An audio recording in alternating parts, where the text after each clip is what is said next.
to see if RS wants to kick away from them. We've seen a lot of that. The last time we had East, Polk County didn't want to kick to him. The one time they did kick to him, he took it up the field for a pretty good lane. Got in trouble with the penalty, brought it back. But we'll see how RS is going to play this once we're able to finally kick the ball off. The crowd was ready to rock, and everybody was rocking, and then you got the TV timeout.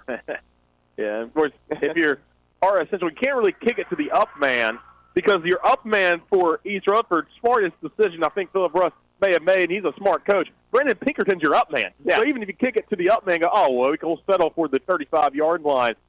He could take it to the house as well. Yeah, maybe we see something that we saw last week, a little onside kick to start the game. I mean, who knows right now? Now, Polk County started off with that, and it was recovered by Jason Arrowwood, who stands right at the 50-yard line.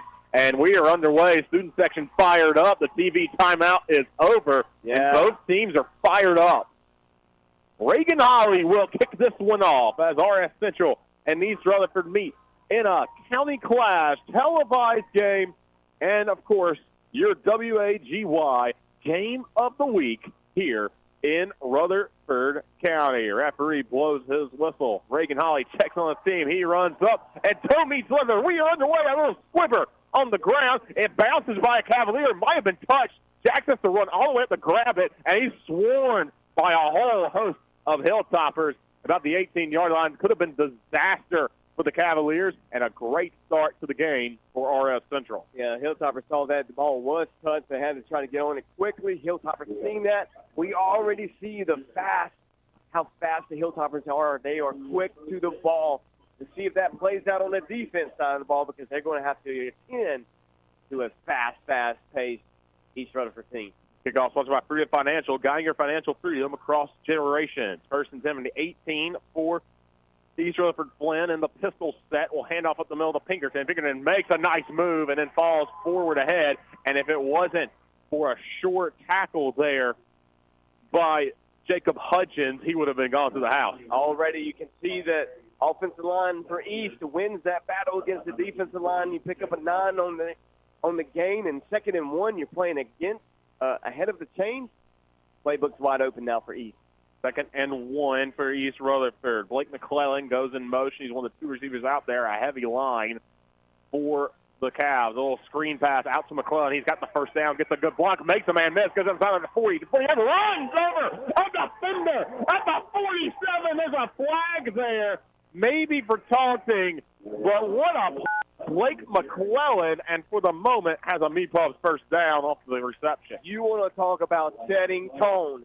That's how you set the tone. I think if it is a personal foul, maybe the coach kind of takes that 15-yarder because that's going against the Central. Going against RS Central. Wow. So, again, RS Central, maybe some frustration on that foul. And East Rutherford sideline fire.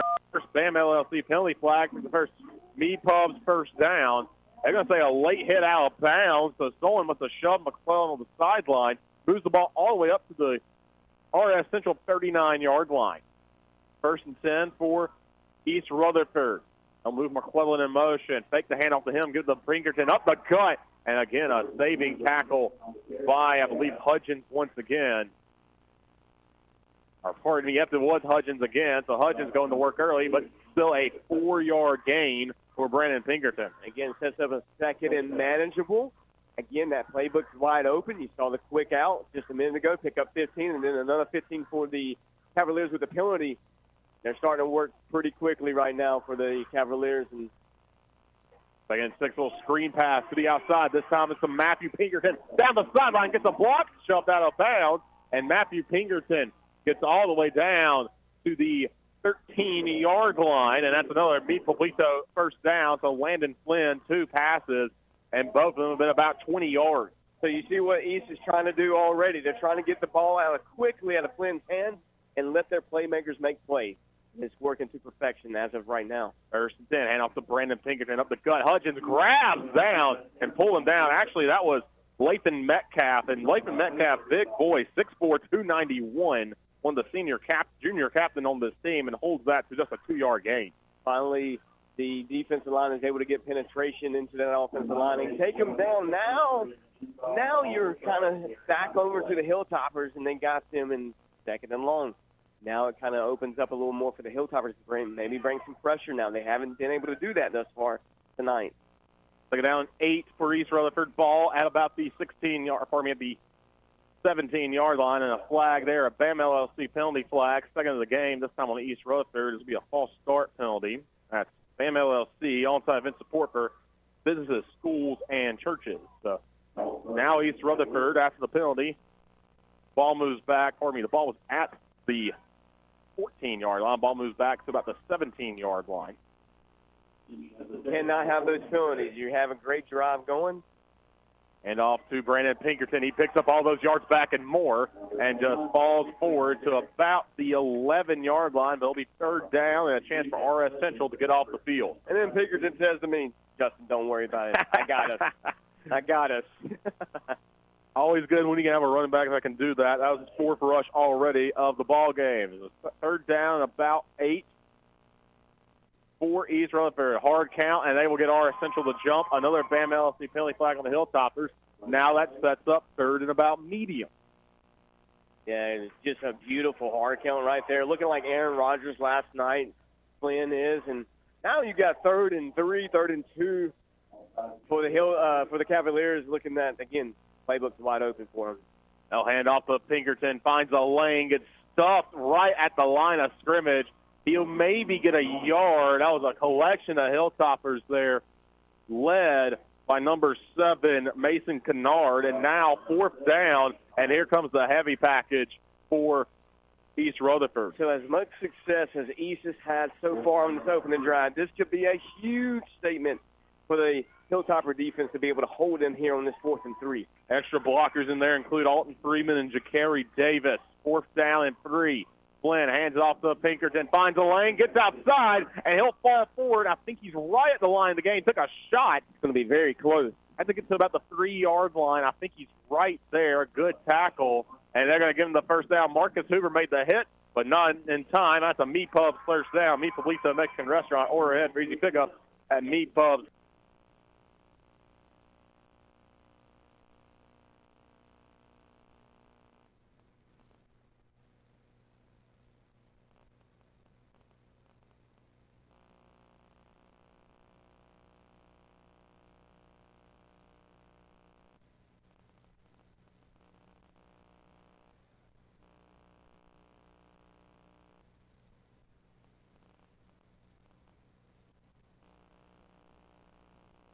Second and 10.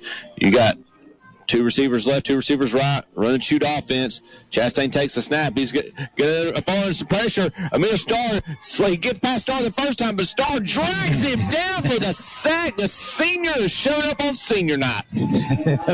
Amir got to him in the pocket, and he couldn't quite get a hold of him, but he started chasing him and ran him down. Once Chastain heard Starr's footsteps, even though he slipped him the first time, Starr wasn't giving up, and that he's big, but he's fast.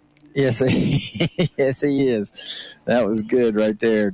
They're going to give Chastain the benefit of the doubt and say he got back to the line of scrimmage again, so it's going to make it 3rd and 10.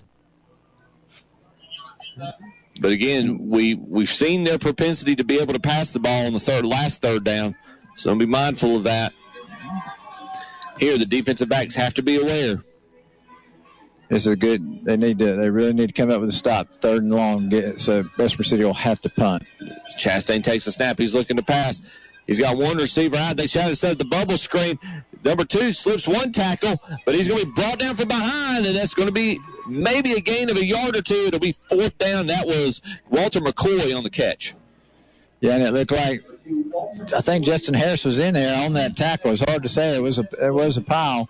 It was an interesting time. I've never seen that was kind of a delayed bubble screen, Brian, because McCoy they ran a route and then McCoy came back. He went out about 5 or 7 yards and then came back to the line of scrimmage, and Chastain threw it out to him. It took about a second and a half to 2 seconds before he threw that ball out. Normally with a bubble screen, you get it out as quickly as possible. Yeah, that took longer to develop than they wanted it to.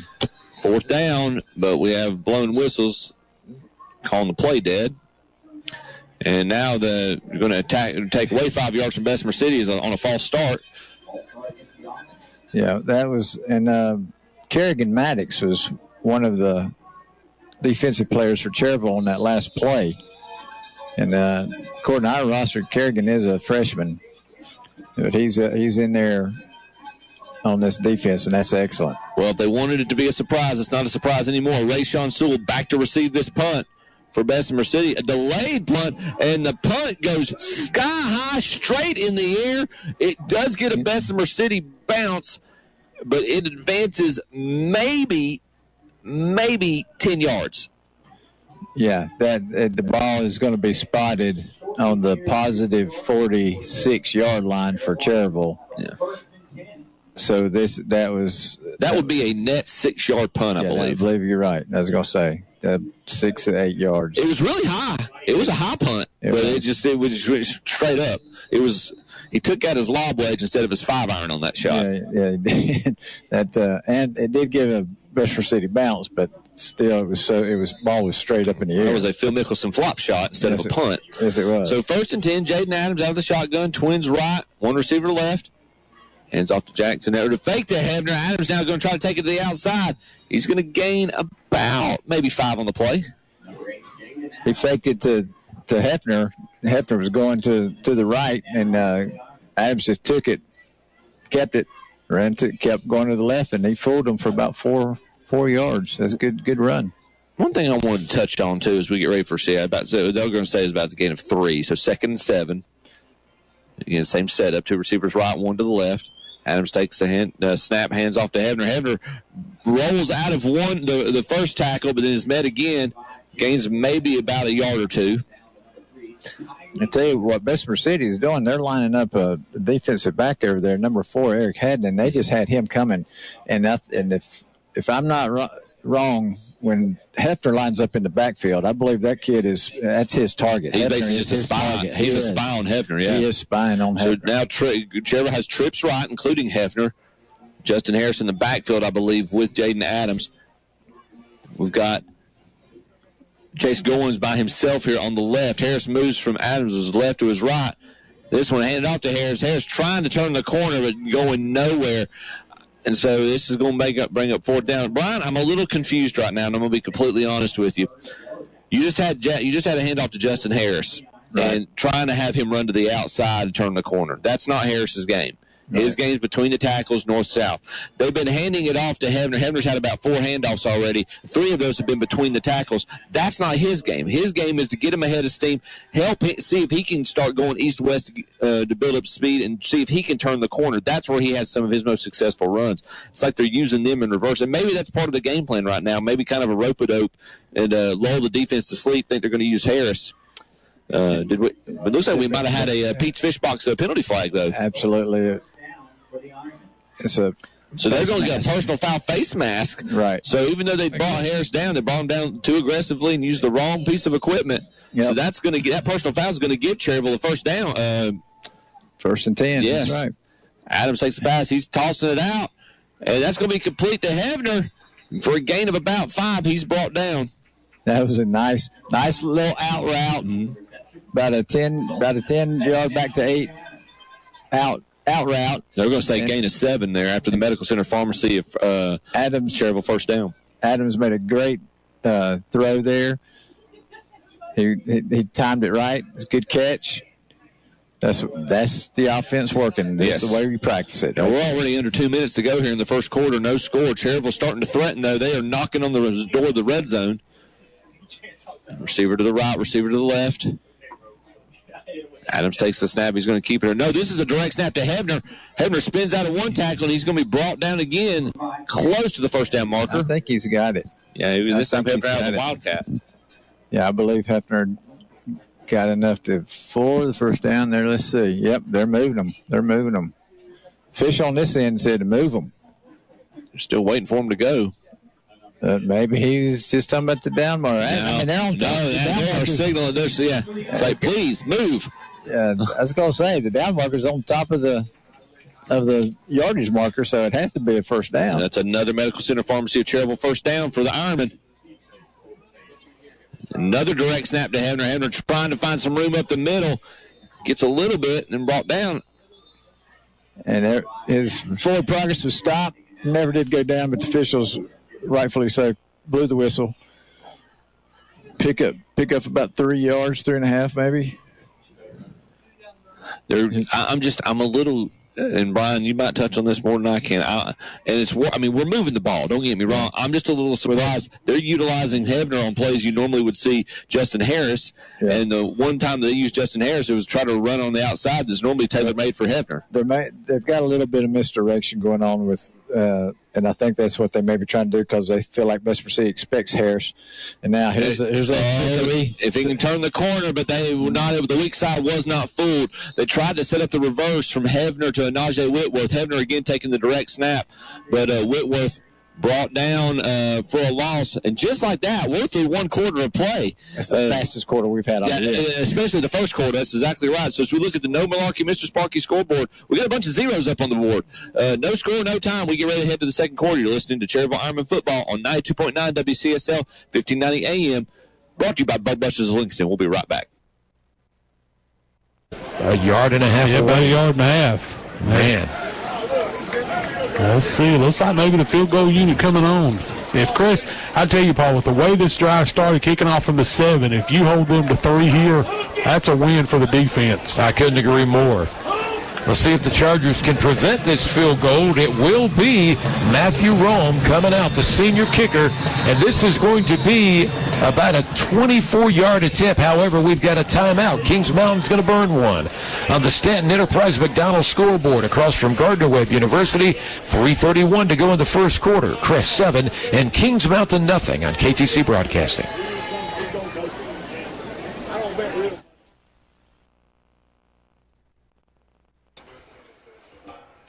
Yeah, looks like they're trying to run maybe a little hitch pass there on the perimeter and just didn't come back enough. As you mentioned, might have just had to get rid of it a little quicker. But he probably would have liked, but he was open. And they're flooding the field. I mean, with nobody in the backfield, they're sending 5 out in the formation and saying, can you cover everybody? As you mentioned, like North Lincoln's running pretty much 3 down linemen. They will send 1 or 2, try to get some pressure on Lawless, which leaves about 6 players to defend the pass. Lawless under pressure, hit as he throws. It's too far, leading out of bounds. And it was number 11 in for North Lincoln. That is Brady Rinkus. Brady Rinkus. That's a name we usually call quite often, along with some couple others. But he's one of the leaders on defense, along with Bassani. So that pass falls incomplete. Yeah, he looks like he was looking for Fletcher McLean, number 5 on the perimeter here for East Lincoln. Had to roll out to his right, and Rinkus did a good job putting the pressure on, forced the pass out of bounds. 3rd and 10, looking to the sideline. Play clock at 10, so they have enough time. Lots of signals coming in from the sideline. We're ready to go. 2, 1, they snap it in time. Lawless keeps it, goes up the middle. Drags a tackler with him for some extra yardage. And he gets across the 30 down to the 29. So that'll be a gain of 7. And that'll make it 4th down and 3. Yeah, kind of a unique little blitz package. They put Bassani around the right side on the blitz. And I can't tell if that's Rinkus playing next to him. Kind of came left, and then so Lawless kind of just dodged up in between where the 2 had vacated that middle of the field and was able to pick up 7 yards. Didn't even think about really looking on the outside as far as the passing, but brings up a 4th and 3. Big play. Yeah, and it should have been only about a 3-yard gain, but he dragged a tackler with him. Lawless back to pass throws. He's looking for a man cutting inside, and good coverage on the play. Pass was a little high anyway, and so it'll be turned over on downs. They get down to the 29-yard line, but 3 straight incompletions will turn it over. Yeah, good job there by the North Lincoln defense.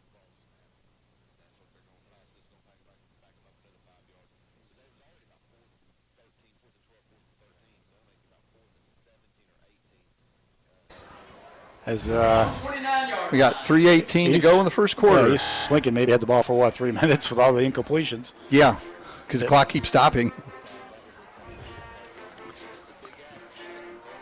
Sipe keeps it. It's going around the left side. Got good blocking out in front of him. He gets across the 35 to the 38. Good gain on first down. 704. They mark him at the 37, so a gain of 8 for Sipe. his first full-blown carry of the night.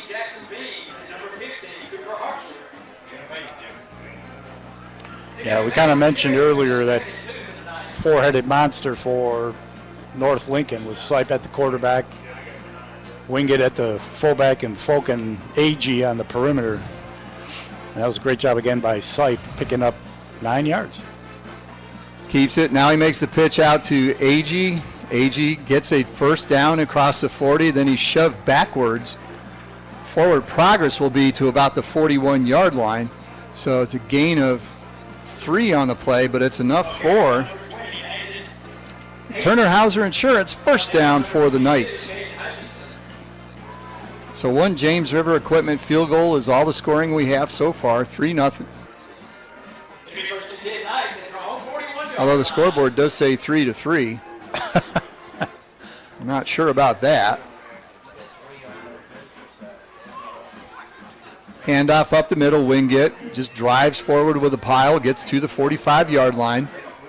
Good solid gain of 4.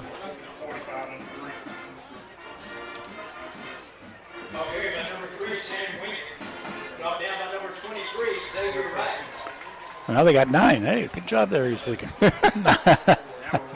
Yeah. Well, if you can't beat them on the field, beat them on the scoreboard. That's right. All right, so he's got second down now and 6 from the 45-yard line. Sipe keeps it, pitches. He's got a man out there. It's one occasion here in the first period. We'll be back to sort it all out in a 7-7 contest as things are tense.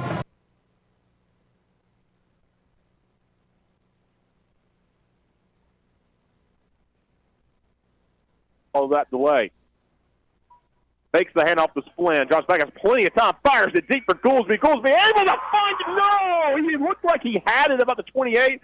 Just couldn't find it. Xavier Cohen able to run over there and kind of shield him a little bit. Maybe that had to work for him. But, man, almost a great play by Flynn and Goolsby. I'm telling you right now, that is a good sign for Flynn. That was a pretty ball. He put it only where Goolsby could catch it. He just couldn't come up with it. That's the football taking it to the ground. Ground calls it to come out. Second down and 10 now for East Rutherford. Goolsby will stay in the ballgame. Actually going to be taken off the field. They put back in Davis Melton at that fullback, H-back position. Put C.J. Jackson in at wide receiver. They move Matthew Pinkerton in motion. Low snap again. Hand off to Brandon Pinkerton. He gets up the gut. Guzman meets him there along with Isaiah Smith, I believe, and Jacob Hudgens.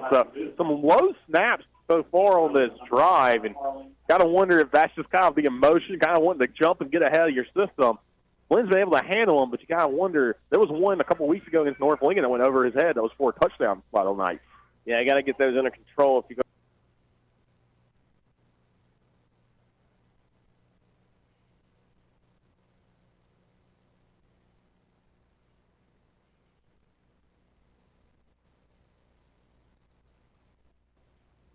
Wingate, he's not going very far. Gets a little bit of yardage. So he does get 3. I'll take a timeout. And that will be the last play of the first quarter. So we're done with the first quarter here in the rivalry game between East and North Lincoln. And North Lincoln is on top thanks to a 41-yard Jake Dillingham field goal. So we'll be back with the second quarter after this timeout. And ask about the lawn care. In this first half,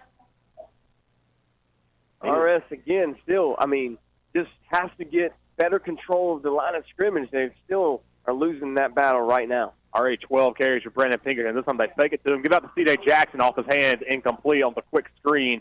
That's been the problem for these wide receivers. Those 5 interceptions, really only one bad one where you can say, okay, quarterbacks fall through the triple coverage. Everything else feels like it's either a tip ball or a drop pass that's led to an interception like we saw last week against Polk County. Yeah, absolutely. And that's one thing that you want to have your wide receivers catching the ball. If he catches that ball, he's out in space. He can make the guy miss and pick up another first down. That's an incomplete pass. Down 10, the 46 of RS Central. East Rutherford with the ball. Tie it 7, 4:02 left the first quarter. Handle Brandon Pinkerton. Gets a good block on the edge. and stumbles ahead for a nice gain. Man, the offensive line for East Rutherford is kind of their secret weapon, and this time it was Mikael Jackson getting a big-time block on the edge, and that turned that from a 2-yard gain to roughly a 5-yard gain, so it's a 3rd and medium. Again, right now the Cavalier offensive line is just beating RS to the ball. They're beating them to the punch. They're pushing them back.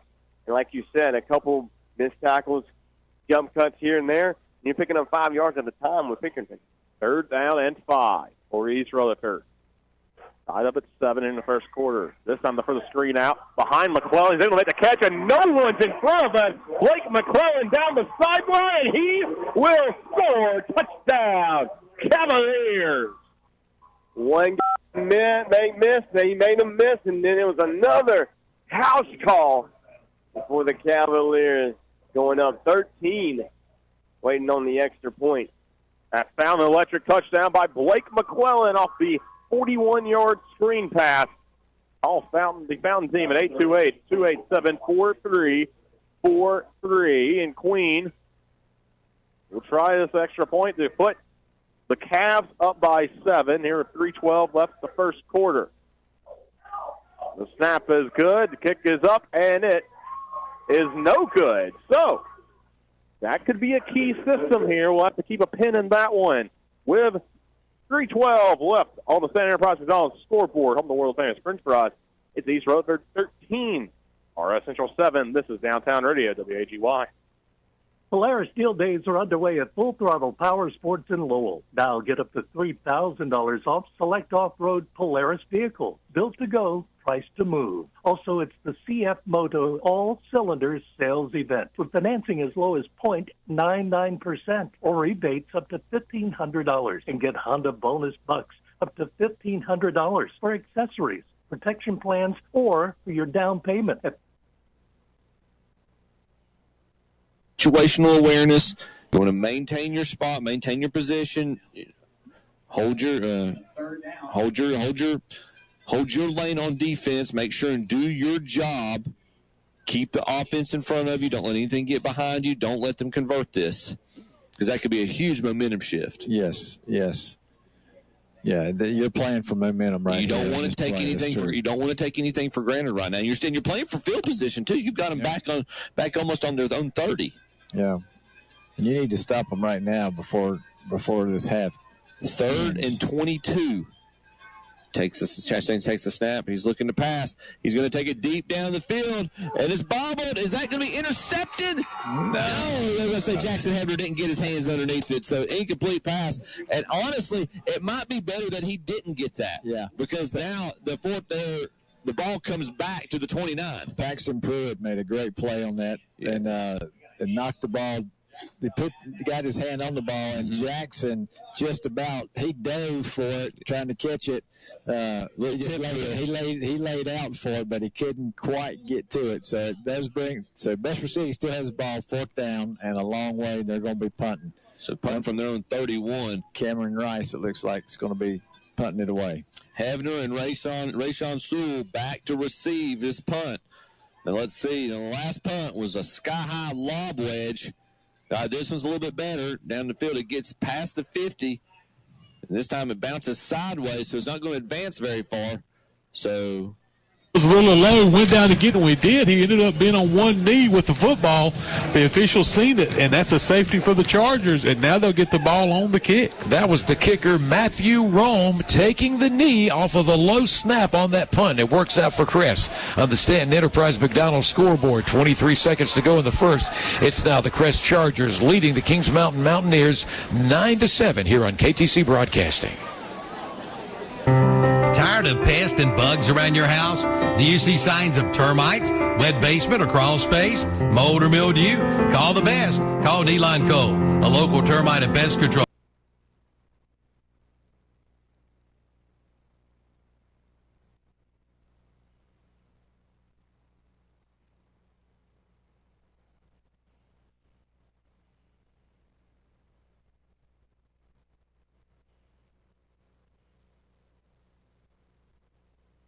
Tim Folk. Saw the three. We saw the three. We got that part right. So they get 4 yards, so they're halfway from where they were started. So they get from the 8 to the 4-yard line. They did it to the short side. If it had gone to the wide side, it might have a little more room for maneuvering, but you can't always run to the wide side. So 2nd and goal from the 4-yard line. North Lincoln looking to pad their lead. Wingate in the backfield. Handoff straight up the middle, and he walks into the end zone and through it. Touchdown, North Lincoln. And that is an Abernathy Chrysler Dodge Jeep Ram touchdown for the Knights. Yeah, just again running that veer. They ran that one pretty tight, just over the left guard, and Shane Wingate pretty much was untouched. Had a head of steam. He was on a mission there. Great drive. I think it was 3 minutes of that first quarter, three and a half. 4 and change. Yeah. Good 4.5 minute drive from North Lincoln after stopping East Lincoln at about their 30 on downs. Now we got another timeout. Now they're sending a player off for North Lincoln. Is it the long snapper?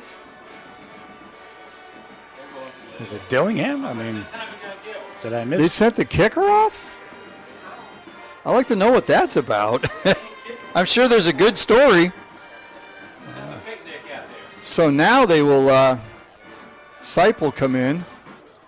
No, they've got 2 kickers. Blake Phillips, number 17, has also kicked some. He's a sophomore. He's kicked in a few games this year, so he will kick instead of Dillingham. Snap, hold, kick is up, and Phillips pounds it through. And so the James River extra point is good. Brought to you by James River Equipment of Shelby, and that makes the score North Lincoln 10, Mustangs 0, just a minute into the second quarter. So we'll be back with a kickoff after this timeout.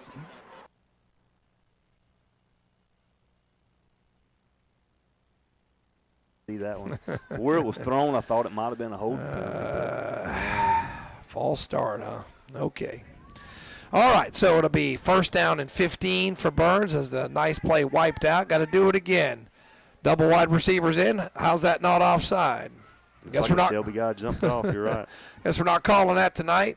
So we're going to shift, and they're having a hard time getting lined up. Now Goodson's to the left of McGowan, and he'll get the football. No, McGowan, nice fake. He's going to try the right side, slips a tackler, still on his feet, puts the head down, and he'll get 1. It'll be 2nd down and 14. Yeah, hard couple yards there. Marsh McGowan, helmet came off on the play. That means he'll have to come out for a play. Looks like they're actually going to give him 2. So it'll be 2nd down and 13. And, yeah, Graham Warlick will have to come in. Yeah, where comes Warlick? Warlick might come in. Or Wells. Wells is going to come in and take the snap. No, I think that's Warlick out there that's going to take this snap. Yeah, it is Warlick. Okay. So Warlick played a little quarterback for us this year. Wouldn't mind seeing him keeping the football here, as he's got the speed to take it the distance at any time. 2nd down and 13. Got Goodson there in the backfield, beside him for Burns. McGowan maybe hurt the leg a little bit. It's kind of shaking it out a little bit, and it'll be Goodson through a crease. There he goes. 40, 45, 50, 45, 40. Still on his feet. Takes on a tackler. Still not down. Still fighting all the way to the 33-yard line. That's a Falston Pharmacy 1st down. Big time running. No penalties on this play. Big time run up the middle. Elijah Goodson. 32. So that'll brings it all the way up to a 40-yard run for Goodson. The 34-yard line. So Burns is in business here.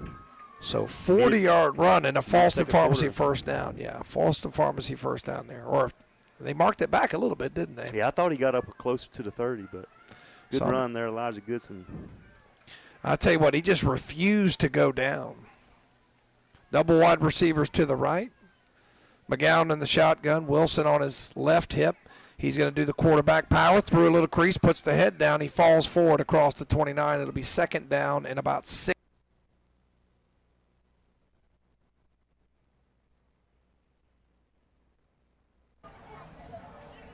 So 2nd down to 6. 2nd and 6. It's a short 6. Goodson run was 38 yards in the previous play. And now McGowan with 4. Maybe 4.5. 2nd down is a short 6. 6:55 left in this first half. And this time it's Wilson right side, and he's got the first. Oh, he tripped up right near the first down. Derek Key with maybe a touchdown saving tackle. Yeah, that might have been a touchdown saving tackle. I think it's actually a first down saving tackle as well. But, now Burns is starting to get the running game going. If they continue getting that running game going now, open up some play out passes. So third down and very short. 6:22. Yeah, less than a yard to get your first down. Ball at the 20. It's strange because the line of scrimmage, the original line of scrimmage was 34, and it looks like he's got it there for first down, but that would be 9 yards. And whistle blows. We got another equipment issue. We do have an official timeout. Let Gray comes off the field. The first one is sitting well inside the 35. Yeah. And so he's got to get well inside the 35. Oh, yeah. It's just as strange as you can't tell from this distance. First down is Gowan up the middle for a first down. In fact, he's going to pick up right at 5. So that's going to be first and 10 at the 20. It will be Collins Concrete. First down. So that's the fourth cornerstone down first down for the Bulldogs. And they are now threatening at the Shelby 20. 5:43 left here in this first half. Shelby leads 14-0. The Bulldogs on the march.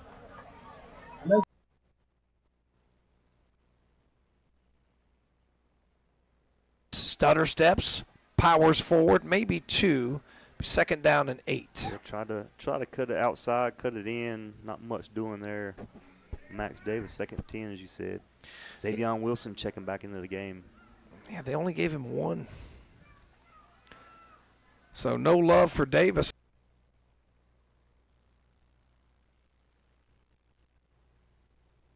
End zone untouched. They tried to cram the middle again as Crest left the size in. Eli pitches it to the outside. Aiden Carson into the end zone. A 15-yard run, his second of the night. That's a Big E touchdown. They're located at the Gaffney Outlet Marketplace, and they've got that 8-screen movie theater at the Big E, and what a big touchdown by Aiden. So 15-7 now, the Chargers lead.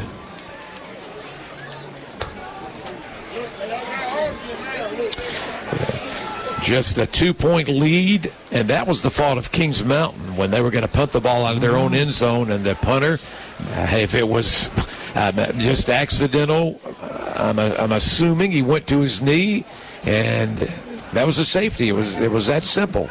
But now Crest is going back on offense, and they have just scored their second touchdown of the game. They have a 15-7 lead, and we're just waiting for the officials to get back in place and the teams to line up. Having discussions again. Now the head official coming to the Crest sideline. Sideline warning against somebody. Yeah, that's what we're seeing. In the meantime, it will be number 92, Carson Greer, line up for the kick. After the official gets through having a word with Coach Greg Lloyd. I didn't really see anything. Yeah, I don't know. It's not exactly sure.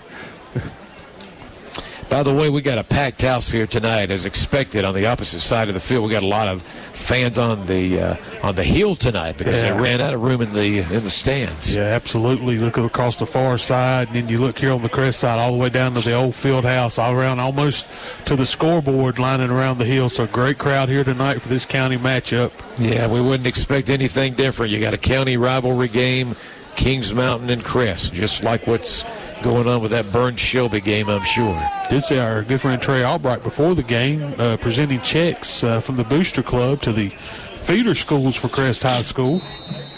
Yeah, I heard the name of Springmore being one of those, and that's great.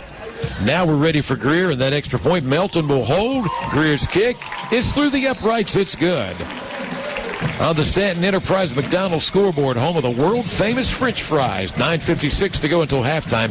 It's now Crest 16 and Kings Mountain 7 from KTC Broadcasting and WOHS 101.5 FM. Built upon a solid foundation of cast iron and steel, the Kubota L Series is part of our under 100 horsepower tractor lineup. Carter here along with Brian Ferree. We're glad you're tuning in. Cherryville Ironman football. No score in this big county rivalry game between the Ironman and Bessemer City Yellow Jackets. 4th and 2. Ray Sewell split wide left. And it looks like they're going to run out of the Wildcat again to Jackson Hebner. Hebner sets up the reverse. They're going to do a double reverse to Sewell. He's looking to pass, but he's going to try to keep himself. He turns the corner. Is he almost to the inside the 10, runs out of bounds right around the 5-yard line? I do not see a penalty flag anywhere. That was a great play designed to get the ball into Sewell's hand, but it went through 2 other hands before it got to Ray. And they did exactly. Coach Bowman used exactly what we talked about in the pregame show, making the defense keep an eye on different players on this offense. It initially was a direct snap to Hebner. Hebner runs towards the Cherryville's sidelines and pitches the reverse to Najee Whitworth, another dynamic athlete. Whitworth starts running towards Bessemer City's sideline and then gives it to Sewell, and Sewell's able to move it upfield. Another direct snap to Hebner here on 1st and goal. He rolls forward, taken down just shy of the goal line, it looks like. No signal, 2nd down. Inside the 1-yard line. They're lining up. They're not huddling. Cherryville's lining up. The Ironman fans getting excited. They are knocking on the doorstep for the first score of this game.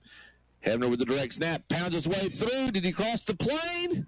Yes. Yes, he did. The far line judge signals touchdown, Cherryville Ironman. Very good job, offense. Excellent job. That's exactly what you needed as a team to capitalize on the field position that you were given, and they did exactly that. And so now they're going to go for 2.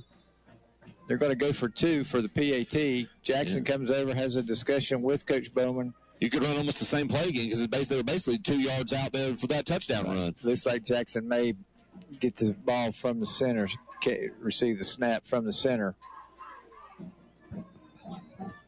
Yeah, he's out of the Wildcat again. He's going to take the direct snap. Let's see. This is a basic offensive lineup here. Amir starring on the play as well. Hebner takes the run. He's still got the hold. 2-point conversion is good as we look at the No Malarkey Mr. Sparky scoreboard. 4:56 remaining in the first half. Cherryville strikes first with the John Brown Allstate of Cherryville touchdown run by Jackson Hebner. He caps it off with a 2-point conversion. You're listening to Cherryville Ironman football on 92.9 WCSL, 1590 AM. Ironman football brought to you by Bug Busters of Lincoln. 8-0 Cherryville. We'll be right back.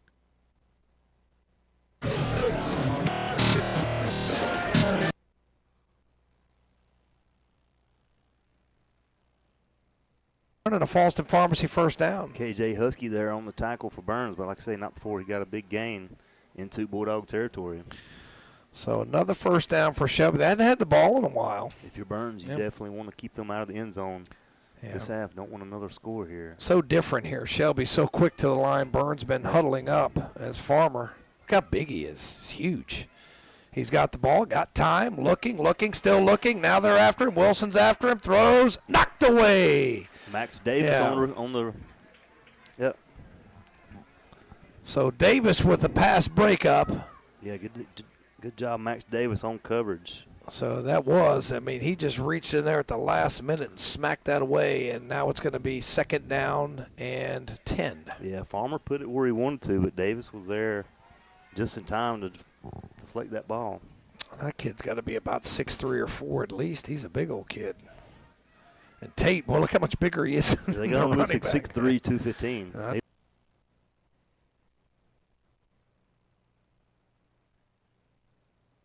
30 and inside the 30 to about the 28. So another first down. And again, those first downs are sponsored by Cornerstone Dental, and that's Shelby puts the ball on the Burns 28-yard line. 2:14, clock starts again. 2:14 left here in this first half. Shelby leads 14-7. And now they're going to throw it. Throws out in the flat.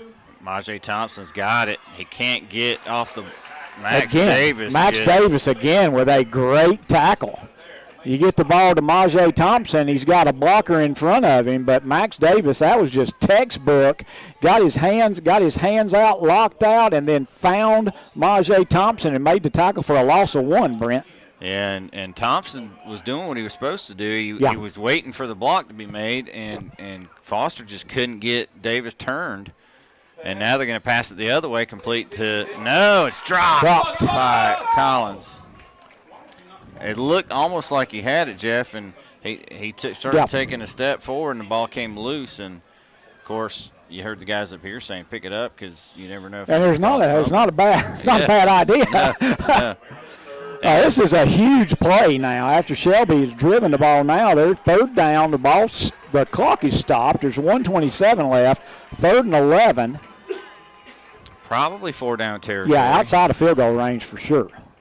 Too close to punt, and Farmer's got all day. Is going deep, and there's all kinds of contact in the secondary. That's going to draw a flag as Tyler Morgan got taken down UFC style.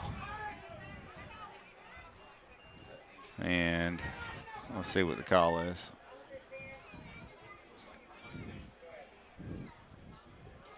Pass interference on the Bulldogs is the call.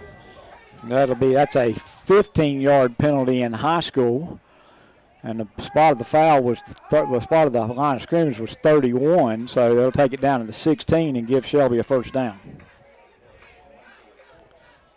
Looks like they put it right on the 15, so we'll take that. Well, we've seen officials have difficulty with marking the spot of the foul. So 1st and 10, ball at the right 15. around the 15. Yep. Tate in the backfield, 2 receivers right and left, and they're going to throw it to Tate out of the backfield. It makes one guy miss, but they were all over that. Yeah. That was well read. All over it, yep. And that's going to be maybe a loss of 1. I think that was either Reggie Logan or Andre Degree. Snap was a little bit high, and again, those when the snap's just a little bit high, it kind of messes up the timing. Yeah. We're going inside a minute to go in this first half. That's the 2nd straight pass completion that's lost yardage for the Golden Lions. Like Shelby or Burns? Burns took a timeout. All right, timeout on the field with 56 seconds to go. First half. We'll be right back. 4402 East Dixon Boulevard in Shelby. Online at HondaMotorcyclesofShelby.com.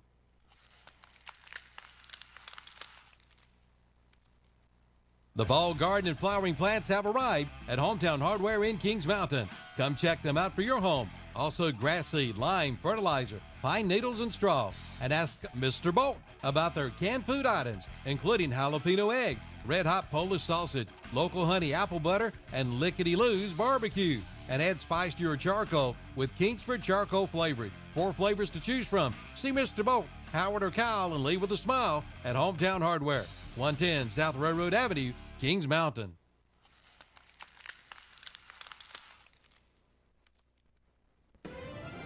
Kickoff time means cooler weather, and Innovative Pool Designs in Kings Mountain has some cool weather ideas, like their Coyote and Bull grills. There's nothing like it. And new for you athletes, the Viking Cold Plunge with ice cold therapy. Check it out. Plus, check out their Thermosauna. Just breathe, relax, and repeat. And spas and hot tubs by Shoreline. And financing is available with low down payments and no money down with approved credit for qualified buyers. Innovative Pool Designs, 629 East King Street in Kings Mountain. Online at ipdnc.com. Like them.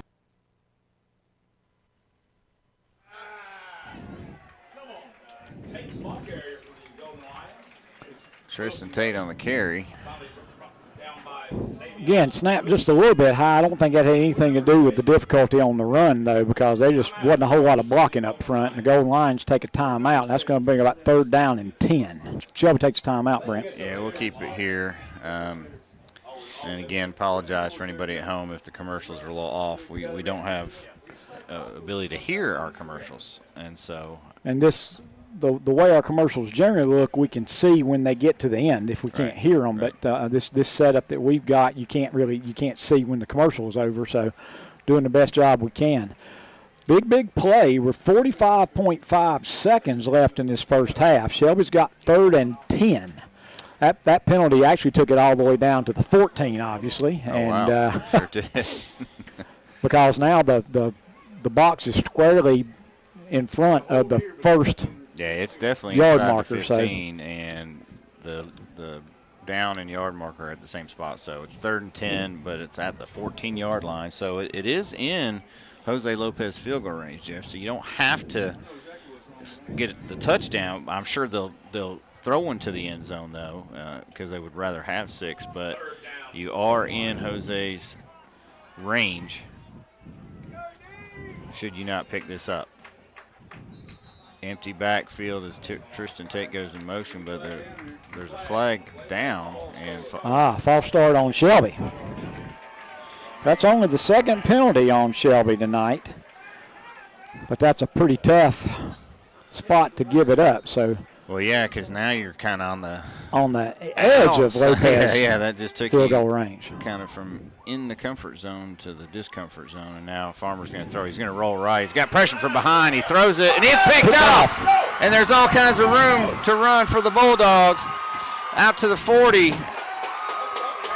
And that was a situation where Farmer was rolling out, and he didn't know that a guy was coming up behind him, and he grabbed him by the ankle, and he wasn't able to make the throw. Right as he threw it, he got hit from behind, so he started falling down, and the ball sailed on him, sailed over the receiver and right to a Bulldog. And instead of Shelby going for a touchdown or a field goal, now the Bulldogs have it all the way out to their 40. November 14th through 24th at the Park Expo 35 seconds to go. I think they're Celebrate the down to 12 one days of timeout. Christmas, a countdown of Yuletide cheer brimming with festive But decor old and seasonal momentum magic. on the side of the Bulldogs. Save at And the Bulldogs get the SouthernChristmasShow.com. second half Online kickoff. tickets courtesy of Kraft 2 Body interceptions Scan. thrown by Shelby, 1 interception thrown by Burns. So Shelby -1 tonight.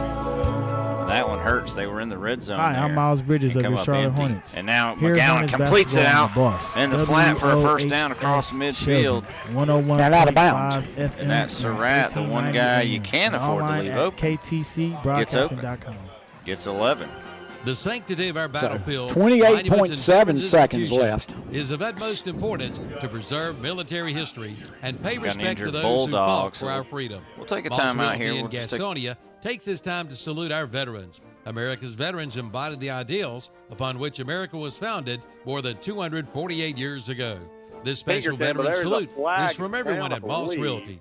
945 North New Oh, Hope no, Road in pardon me, that's another Gastonia. flag Online down. at mossrealty.com. And Like them on Facebook too. Isaiah Call Smith breaks it up. That pass is sailed 704-865-5555. on the play. There was some pressure there. Dellinger Good Electric pressure in by Cherryville. Central. I thought they Let's were go calling honor a our flag at servicemen first, and women but every decided day, not not just to. Veterans It's up Day. second down We 5. appreciate You're right. everything you Playing did to half keep our Pinkerton country open free. across the middle We there. honor the soldiers and sailors everywhere who bravely fought for And our out to country's Brandon cause. Pinkerton, bust through, And a breaks the tackle special from veteran Goosebumps. salute 50, goes out to 45, Gene 40, Dellinger, 35, who 30, served it's in a the track U.S. meet, Army and and the it's Korean finally War. brought This down veteran salute is brought to you by Dellinger's the Electric, 18-yard 300 line. West Main Avery Street in Smith Cherryville. brings him Online at down, Dellinger'sElectric, gets all the way LLC.net. Like them on Facebook down too. To the 18. Are and you a ready big to elevate first your farm down in an outdoor for experience? East Look no Rutherford. further than And Fred Caldwell Pinkerton Tractors in putting on Clover. the We're not a jet, going dealership, up that rather your partners in right there. performance. It was a Mahindra butt is to the synonymous hole and then with rugged on durability, the jet to innovative pick up a technology, huge and top first down. performance. Cavaliers Right now, will qualified buyers red get zone. Here they 0% come. financing And for a up to 84 38 on that months. run, his longest of the night. And he came in needing about that to get over 1,000, so he's eclipsed it now. And also Brandon Pinkerton again, but this time he's swallowed in the backfield. Maybe falls forward for about 2. It was a host of Hilltoppers. It was Mikkel Jennings and Carlin McIntyre getting in there. It was second down and 8 after the 2-yard run from Pinkerton. To give you a stats at halftime, but he's well over 1,000 yards on the season. That's 3 touchdowns tonight. This time, Zaylen Watkins in the backfield at running back. Pass out from Flynn as he rolls out and just misses Goolsby again. And that brings up 3rd down and 8. So this time they have Watkins in the backfield. He has run the ball before, and this a little bit of an accuracy from Flynn. That's 3 straight incompletions from him. But again, Brandon Pinkerton doesn't really affect you too much. Yeah, I like how they a little bit, get Flynn involved a little bit. But, again, you kind of have that safety blanket right now and Pinkerton to fall back on because RS has not been able to stop that. 3rd and 8. Zaylen Watkins still in the backfield. Goolsby, Matthew Pinkerton out wide along with C.J. Jackson. Some hand off to Zaylen Watkins. Stumble ahead. Drags some defenders down. He'll have the first down and a whole lot more. He gets all the way down inside the 10-yard line from the Meat Publico first down. Big Zaylen Watkins carrying bodies down the field. I mean, he had like 5 guys on his back, and he was still carrying them. And a gain of about 9 makes that 10 yards. And now you're going to see the big bodies come in. Ja'Kade Davis will come in after the Meat Publito first down. Meat Publito, let them carry your next event. They can serve the 500 folks. And first and goal from the 8. And now you got the heavy package in with Brandon Pinkerton in the backfield. He's looking for his 4th touchdown already before the half. Glenn, low snap ball, but Pinkerton able to fall on it. And that could have been disaster for East Rutherford. They're able to fall on it, and unfortunately Pinkerton goes for a loss of about 2 on the play. So we talked about that previously. They've had some low snaps. That time Flynn was not able to handle it, but luckily, again, Pinkerton right there at the right time to recover that football. Second down goal from the 9 now. 6:24 left in the first half. East Rutherford is up 27-7. Looking to extend this lead here. Pistol set, heavy package. Hand off to Pinkerton. He's met right at the line. Actually will fall forward for maybe a yard. Jacob Hudgens once again and Connor Henson meeting up. So now brings up 3rd down and goal from about the 8. And I wonder here if maybe you try to throw it. Do some motion as Blake McClellan will step back in, along with Goolsby and Matthew Pinkerton. You have Brandon Pinkerton still in the backfield, and you have your big H-back Davis Melton as well. 3rd and goal from the 7. Glenn takes the snap. Will roll out. He's got a wide open Goolsby. He misses him. Throws for Pinkerton. Up jump ball and misses. Man, he had Goolsby for a split second and couldn't find him. Tried to find Pinkerton on the wheel route, and it's incomplete. Now East Rutherford, they're close enough to attempt a field goal, but I think they're going to go for it here. Hilltoppers, again, making a statement here. Can they get off the field on 4th and goal? Glenn, again, 2 times he's looked across the middle and not thrown the football. Has a couple wide receivers wide open on this drive twice already now. The 4th and goal at the 7 for East Rutherford. 5:28 left in the first half, up 27-7. Looking to kind of close this one out early. Hard count, but this time maybe East Rutherford moved early. Looks like the center, number 66. No, a timeout was called beforehand. Dylan Thomas did move early, but thankfully East Rutherford calls, or RS Central calls a timeout. We'll take one as well. 4th and goal coming up for the Cavaliers. They're up 27-7 with 5:28 left in the second quarter. On the St. Enterprise McDonald's scoreboard, this is Downtown Radio, WAGY. You did.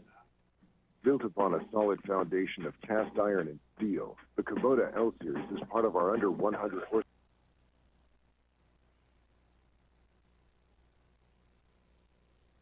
Yeah, and so it's kind of interesting to watch this. Cherryville take a timeout.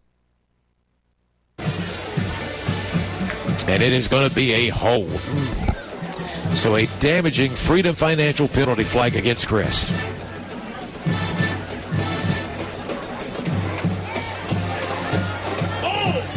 Yeah, those hurt. That one hurts big time. It takes you all the way back to the 45-yard line. And by the way, I may have called this incorrectly a little bit ago. That first down is actually at the 27-yard line. So they are going to have to get some big yards here with this play coming up after the penalty. 2:14 clock ticking to go. Melton's in motion. Again, they're not going to hand the ball off to him. Hammer trying to direct the receiver, and again, he's going to take off, and he's had to do this several times now, Rob, as he goes out at the 42. Yeah, good. Again, we see good downfield coverage by the secondary, Kings Mountain. Trying to get Michael Edwards there in coverage downfield there defensively was Jaden Williams. Rob, we were at Hunter Huss 1 week ago, and we got a halftime score in the conference tonight. Hunter Huss 12, Ashbrook 7. Wow. Remember, these two teams are both 4-1. So is South Point. Of course, South Point's got the upper hand because in the matchups earlier this season, they beat both Crest and Kings Mountain. Barely beat them, I might say. And receiver, he was pushed before the ball got there. And there gets a penalty flag down at the 22-yard line. If pass interference, if that is closer to pass interference than we saw on the other end that they called on Crest, so that throw the flag on that one. The intended receiver for the Chargers that time was Hampton Boykins, and it looked like the cover man for Kings Mountain was their dangerous offensive player, Jaden Cash. Cash plays corner for the Mountaineers. Down pass from Flynn to Matthew Pinkerton. It's Brandon Pinkerton going for two and getting in. And with 7:19 left in the second quarter, it's all Cavaliers up 35-7 here on Downtown Radio, WAGY. Move 42, move 42. Unlike football.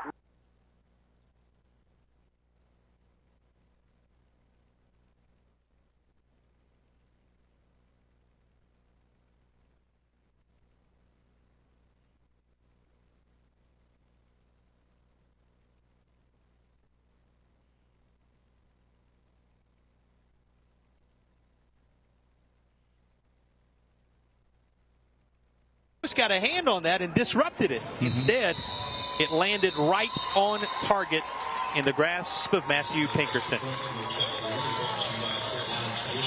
Extra point is true, and it runs.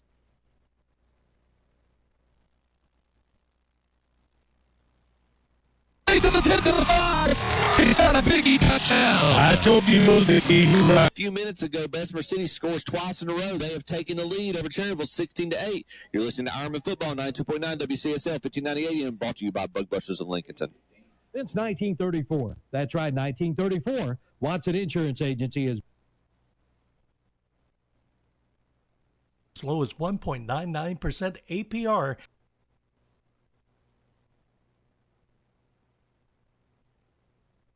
is one of the largest independently owned brokers in the Southeast. Represent over 30 of the largest and financially sound insurance carriers today. Before you buy, get a quote with offices in Gastonia, Lincoln, and Belmont and Lake Wylie. Find out more at WatsonInsurance.com. Welcome back to Rudersville Stadium on the campus of Cherryville High School. A minute, 5 seconds remaining in the first half. Bessemer City has just taken their first lead of the game. They are up on the Cherryville Ironmen 16-8.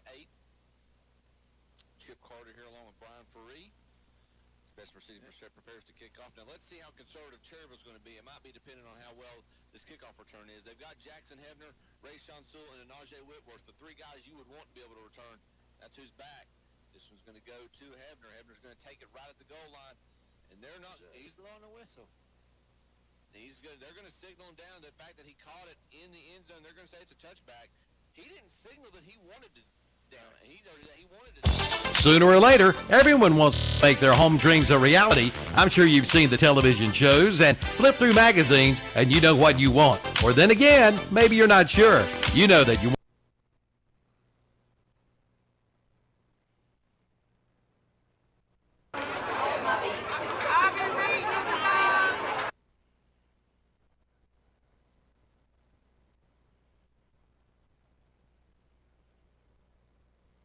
Blocks, he might have some room to run. Stiff arm on one of Bessemer City's runners, but he's going to be brought down. A lot of yardage run by Hefner, but it's a short gain, maybe a gain of maybe 5 on the play. Yeah, Hefner got his hand in there, stiff arm that last defender. You can see that from way up here in the press box. And now look, okay, the clock has stopped. So they just called a Pete's Fish Box penalty fight. Is Parker Farm Service located at 1.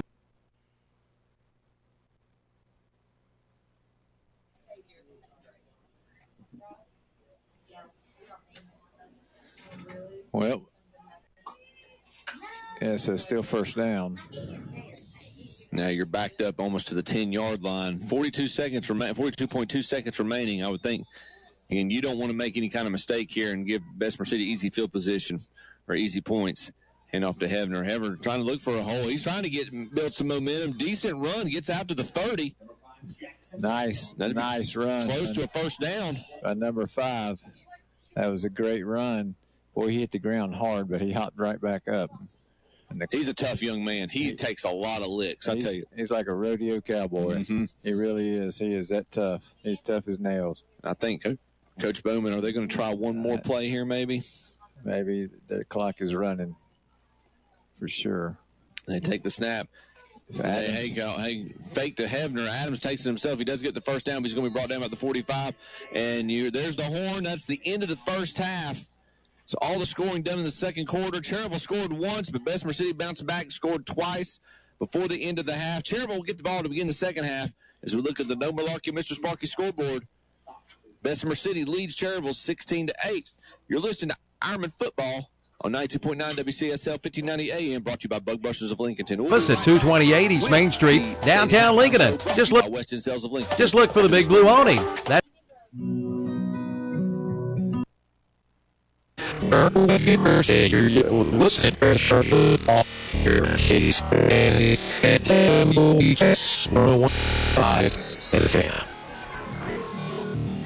Experience, quality, and guaranteed service.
And the 2025 Chevrolet Equinox is in stock waiting for you.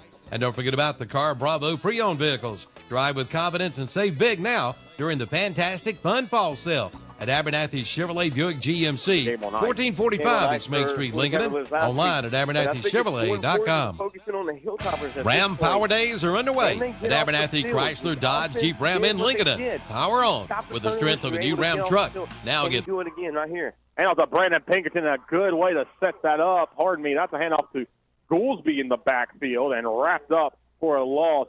Connor Henson, loss of about 2. And so Goolsby, we saw him in the backfield a little bit last week, and this time nowhere to go. And there's a good first play for RS Central to start this drive. Great first play. If they can get another stop like that, look for a timeout. Try to get this ball back.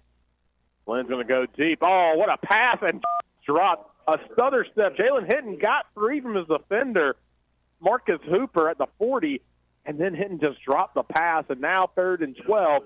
You've taken maybe 30 seconds off the clock, and a stop here. RS Central's going to have plenty of time. They have 2 timeouts to score, and now all of a sudden that would bring them right back into this ballgame. And the one big thing that has haunted Cavaliers. Tired of pests and bugs around your house? Do you see signs of termites, wet basement or crawl space, mold or mildew? Call the best. Call Neeline Cole, a local termite and pest control and moisture and water control business located in Bowling Springs. Voted the best for 12 years running. They have the skills and experience to help make your home more comfortable, to save you money on your energy bills, or to inspect a home you're buying for prior or present costly damage. Call Neeline Cole today at 704-434-9411 for a free estimate. Use the best. Neeline Cole, proudly serving the Carolinas. Cavaliers going for it here. Look at here. They have been able to get somebody to jump a little bit. So maybe is your car's windshield cracking you up? If so, you need to see the windshield doctor. That's Carolina Auto Glass at 408 South Post Road in Shelby. Carolina Auto Glass can handle all of your insurance claims. Shop local. Deal local. Deal with Carolina Auto Glass. They do free estimates on site. Just call 704-480-1885 for Carolina Auto Glass. Located at 408 South Post Road in Shelby. Open Monday through Friday, 8 to 5, where you get safety and satisfaction. Online at CarolinaAutoGlass.net and see their page at WhatsAppShopper.com. It's a fantastic fun fall sale at Abernathy Chevrolet Buick GMC on East Main Street in Lincoln. Now's the time to buy and save, like up to $8,000 in savings on the new Chevy Silverado and GMC Sierra. See the lineup of Buick SUVs, also the Trax and Trailblazers. And the 2025 Chevrolet Equinox is in stock waiting for you. And don't forget about the Car Bravo pre-owned vehicles. Drive with confidence and save big now during the fantastic fun fall sale at Abernathy Chevrolet Buick GMC, 1445 East Main Street, Lincoln. Online at AbernathyChevrolet.com. Attention football fans. Chevrolet Buick GMC, 1445 East Main Street, Lincoln. Online at AbernathyChevrolet.com. Attention football fans. Looking for a winning smile? Touchdown with Cornerstone Dental Associates. Locally owned and operated in Shelby, their highly trained team brings the most up-to-date, comprehensive care to patients of all ages. With advanced technology and a passion for keeping your family smile in top form, Cornerstone is not your average dental office. They're accepting new patients. So go experience the Cornerstone difference today. Visit cornerstonedentist.com and see why their dental services have outperformed the rest.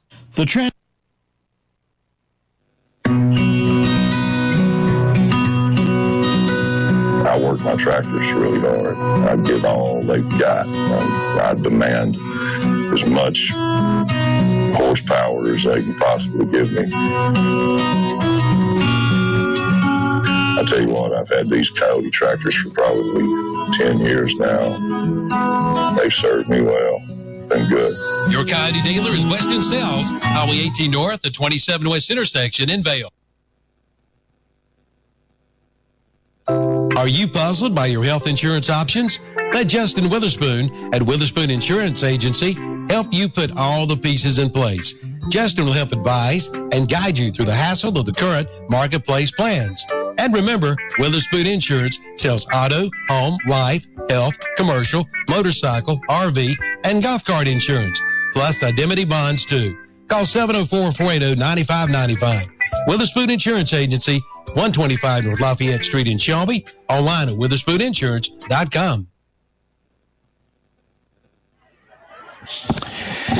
It's time for the Gardner-Webb University halftime show here on KTC Broadcasting for Crest Chargers football. Graduating high school, transferring universities, pursuing an advanced degree, or returning as an adult to school.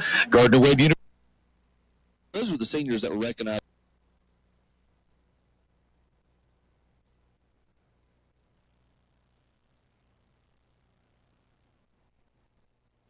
Right, so 172 yards offense, because they moved it a couple times pretty well, but then stalled, and then they finally got the 80-yard touchdown run, because they had 3 possessions in the first half, and they all started at their 20-yard line. Well, actually, the fourth one, after the kickoff, they just took it at the 20.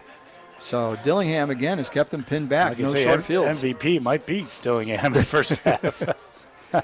Okay, and for North Lincoln, 2 of 3 passing for 38 yards.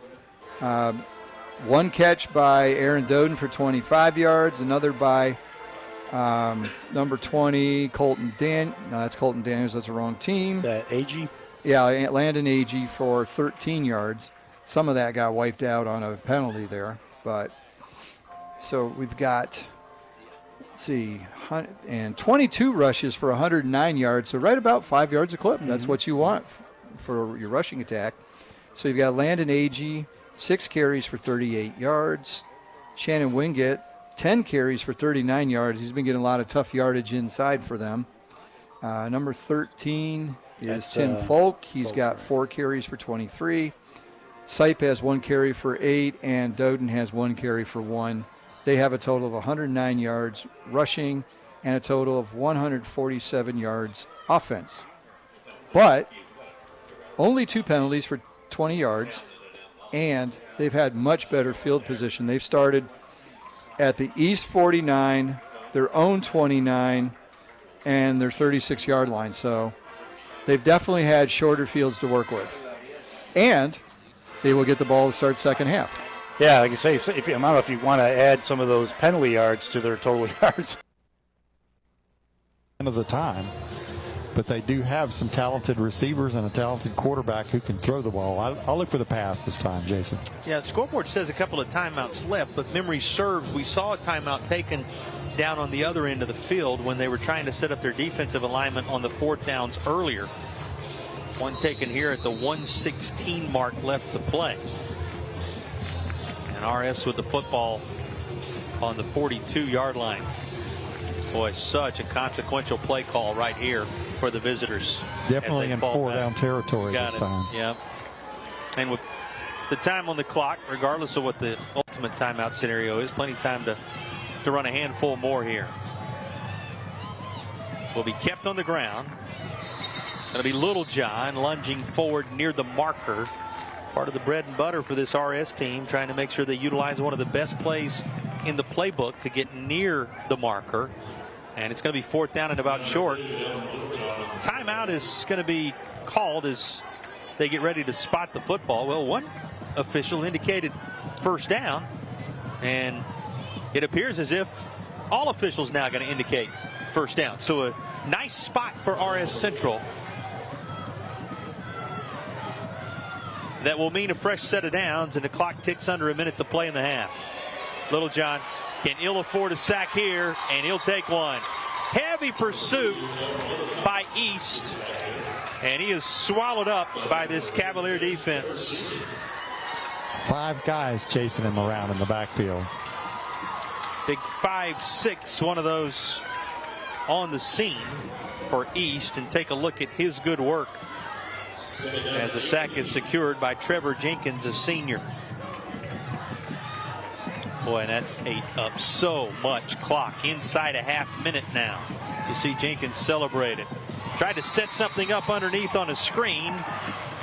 Intended for Smith. It was not to be. There is a flag down. Roughing the passer. Yeah, that's going to not only stop things for a moment here at the 16-second mark, it's also going to put RS Central in striking distance. So here is, after the penalty, a golden opportunity for them, Tim.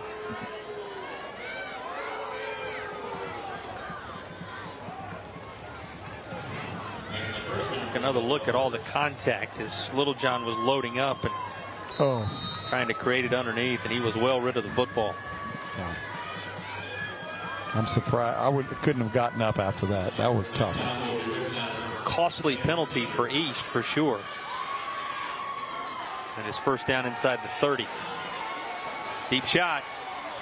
Adjustment made, but it's not quite reeled in by Smith. Smith, one of the freshman targets down that far side. Jaquez Smith, a tremendous talent. You know, they tried him down that far side one-on-one a couple of times. He just couldn't quite secure the catch here. Does stop the clock with 10 seconds in the half.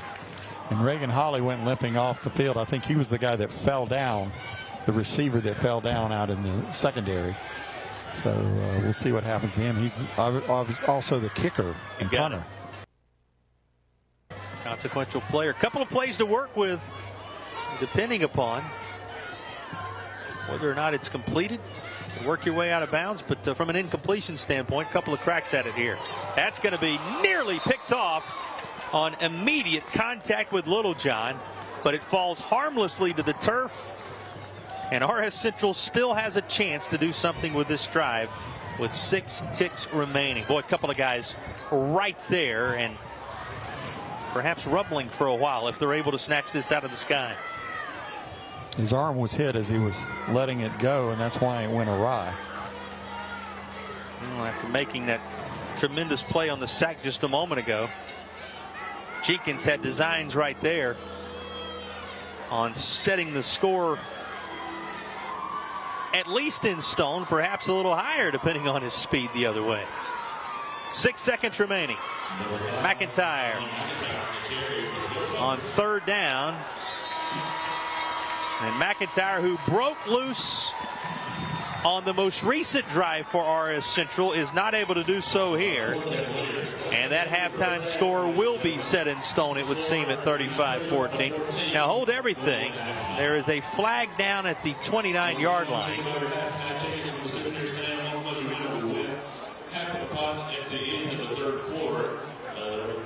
And our coaches, well, at least one set of coaches, sending the players to the locker room nonetheless.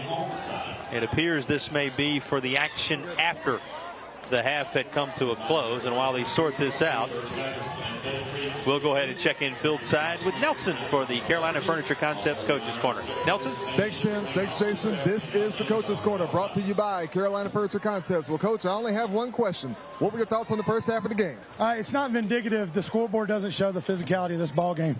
Both of these teams are treating it like a true rivalry, and they're playing. We just ain't making enough plays on defense for us right now. Offensively, he's operating on high tempo. We just got to be able to answer that on the defensive side in the second half.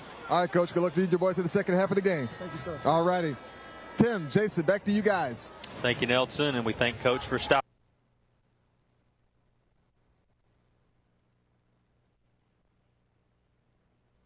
Away from the guards. Now, it's great if it works, but if you run away from your guards and you throw it out there and you got no blocking, it can be nasty. And so that's what you're talking about with the chess match. So So their opponent's winning percentage has got to be pretty hefty, and that I think that and getting a little higher percentage here, they'll be going from 5-4, which is .555. If they're 6-4, then they go to .6. And as tightly packed as that gets in the RPI down here, .5 like that can make a pretty good-sized jump. Right. Yeah, I mean, because you got Bunker Hill ahead of them, who's in their conference, and I thought there was one other one, well, Maiden just ahead of them. Yeah, that's the crazy thing.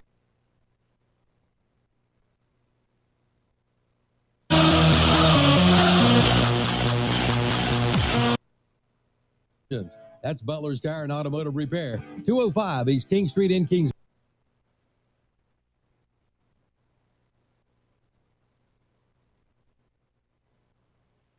That's going to conclude our Gardner Webb.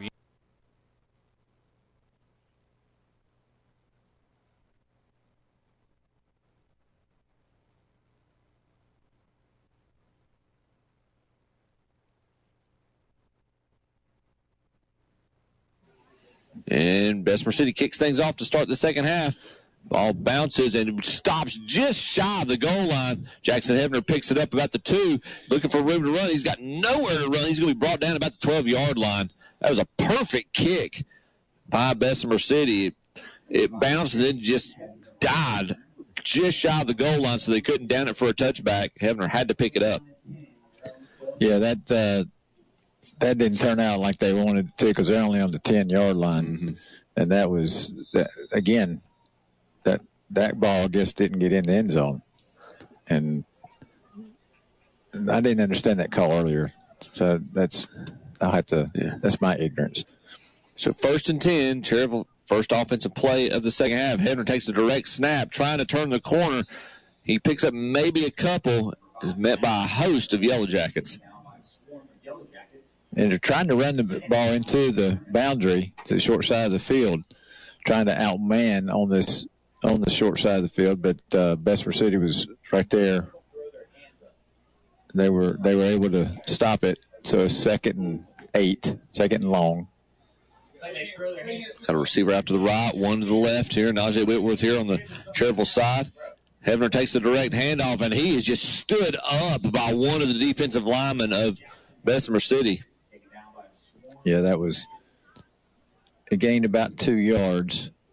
Jaden Adams come back into the game, as well as Justin Harris. Now, let's see if Harris is utilizing the backfield. It's going to be 3rd and 6.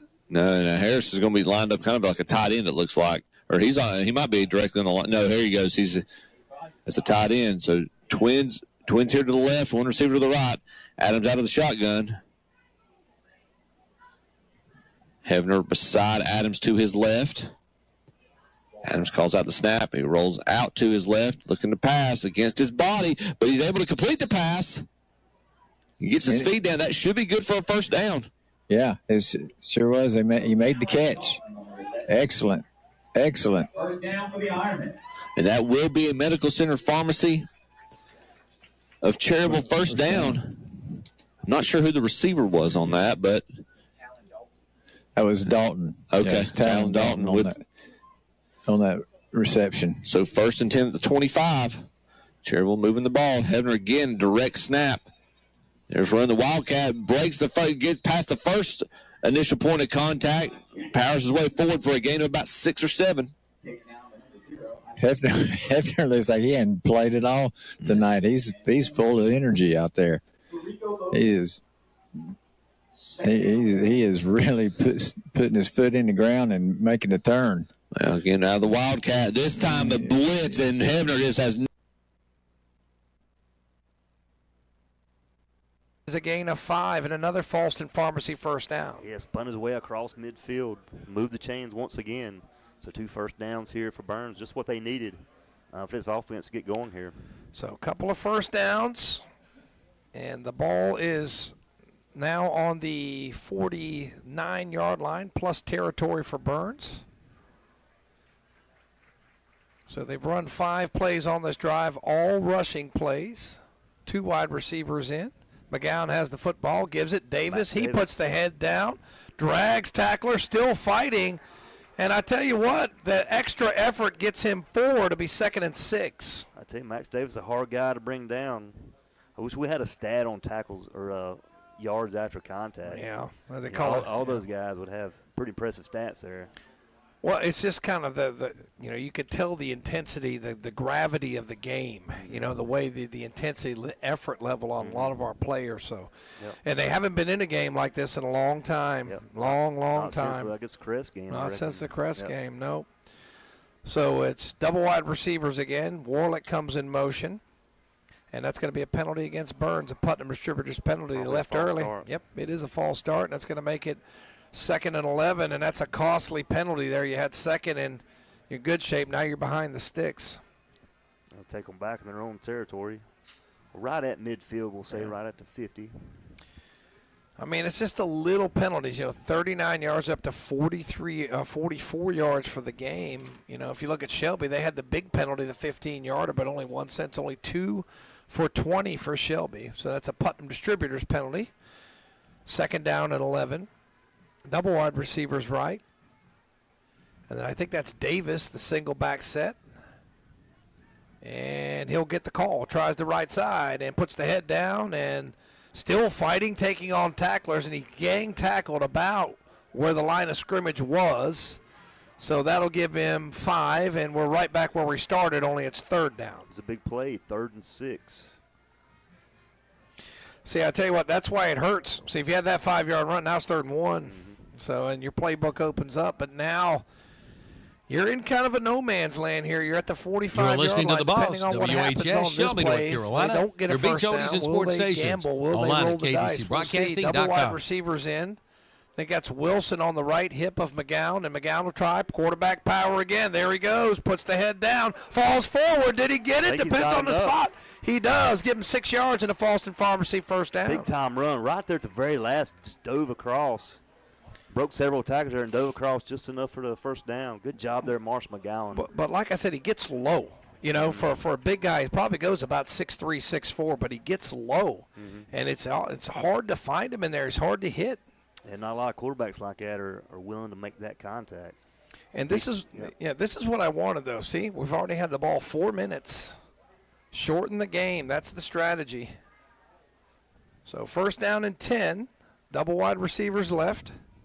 McGowan has it. Now it's Goodson. Picks his way. Bulls his way maybe for 2 or 3 to be 2nd down. Yeah, tried to take it up middle this time. It's 21 Tate on the tackle there for Shelby. Yeah, they're not going to give him much. Was that Wilson or Goodson? That was Wilson. Yeah. Wilson, okay. Yeah, they got him a couple on the play there. Yeah, he got, let's see what they give him. 2. We'll give a shout out to Michael McSwain. Appreciate you tuning in, buddy. 2nd down and 8. Double wide receivers to the left. And milking that clock. 5 minutes already of possession. Down in the little pistol set there. Goodson will try. Right side. Runs into a defender. Bounces off. He won't bounce off another one. He'll lose about 3 yards, and it's 3rd down and long. Yeah, that's 21. I think that's Jalen Tate this time on the tackle. Try to make something. Try to cut it back across field. Nothing doing. It's a good job by the interior of the Shelby defense. Get penetration there and knock him back. And now you're back at the 39-yard line. So it's 3rd down and 11. Yeah, they've tried to attack that all night. Pounded right in the middle there. And then look at Shelby. Look at Coach Wilbanks is trying to get somebody off the field. He's about to come out of his skin. 3rd down and 11. And wide receivers left and right. McGowan in the gun again. And he'll give it to Goodson. Left side, through a little crease, taking on tackler, still fighting. Good yardage. It's going to bring up. It's going to be an interesting call here. No, they're going for it. They got Max Davis coming out. I expect them to go for it here. So they're going to give him 5. Yep, at this point in the field, I think you got to in this situation. I think he got about 6. I think they're going to give him 6.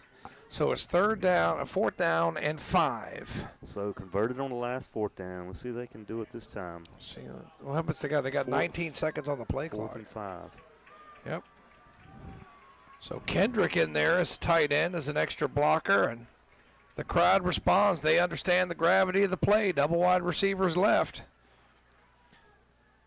And McGowan has it, and play action. He's going to throw it. He's got time. Now he backs up. He points the direction. Got a man out there. It's Surratt. Touchdown! That's a numbers bookkeeping touchdown, as McGowan had all day, and he found Surratt. So that's going to be a touchdown from 34 yards out, and that's going to be a penalty against the Golden Lions.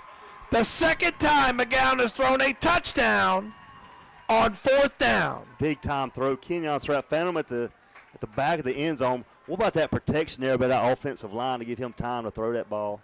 So that is a big time play, and McGowan just played a little backyard football there, just kind of waved him down the field. Excellent throw. Yeah. So that's the second touchdown. So that's a 34-yard touchdown. And extra point on to go. Quick lube, extra point. Good. Tie game at 14. We'll be right back. DeRisi Power Sports is your go-to for ATV and UT.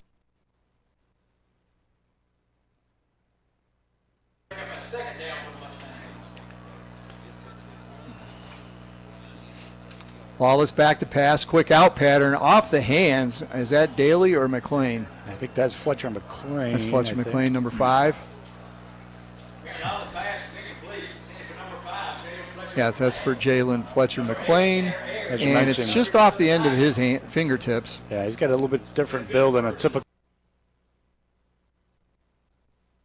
Get him 40, 35, 30, 25, 15, 10, 5. He's in for the touchdown. Joshua Hill just broke away from everybody. Yeah, you had him in the contact there at the line of scrimmage. He was able to spin away and break through. A big score there for the Mountaineers. Now the field of the Chargers, you got to be able to respond here in the second half. A great start to the second half for Kings Mountain, exactly what they needed. We thought that it would take a lot more plays to get down there in position to score. They started this drive at their own 9, but we just saw an 84-yard touchdown run by Joshua Hill. Rome's in for the extra point attempt, which is up, and it is good. So this game is tightened up with 10:23 to go in the third quarter on the Stanton Enterprise McDonald scoreboard. It's now Crest 23 and Kings Mountain 17. Get the fire you desire on your new backyard grill from Future Ozark Avenue in Gastonia. Matchup that goes into this conference. Brevard rolling over Polk County, expected 48-0. You figured that would happen. Brevard looking to lock up Mountain East Conference. But again, a lot to play for here. Both of these teams have this one loss in conference play. East Rutherford, they can win here, and they have to win and get some help to win the conference. But a win here sets you up for possibly a second-place conference spot and a home playoff game if the cards fall your way. Yeah, that's the big thing that they have to focus in on.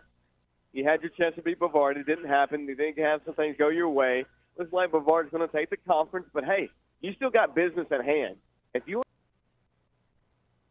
Virginia. Okay. He's those two were just maniacs that year. It was amazing how many tackles between the two. Lawless back to pass. He's under pressure, and he's brought down And it will be a sack. Now, they're saying no gain, but who knows with the spots we've seen this year. Okay, no gain, so it makes it 3rd down and 8. They've got to get to the 49-yard line for a Turner Hauser Insurance first down. Let's see, just got a big batch of scores from Kevin. Is there anything new? Oh, there's a ton of them in there. Finally, 7 seconds. Hickory and Statesville, 14 all. Ooh. Lawless rolls out left, throws to the sideline. He's got Beam, first down, just past the sticks at the 49-yard line of the Knights. So that'll be a gain of 10 on that.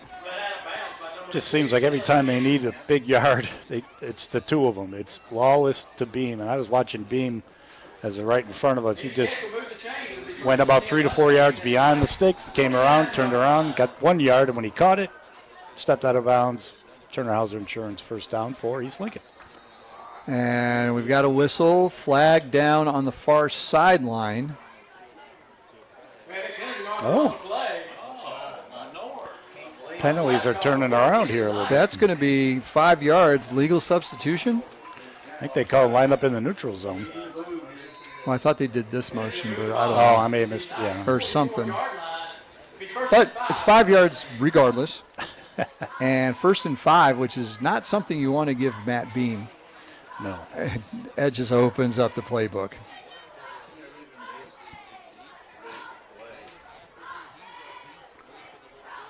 So again, at the 44, Lawless back to pass, looks, throws. He's got a man over the middle. Catch is made. Nice adjustment by Jackson Dollar. He hauls that one in. That was just a little bit high and behind him, it looked like.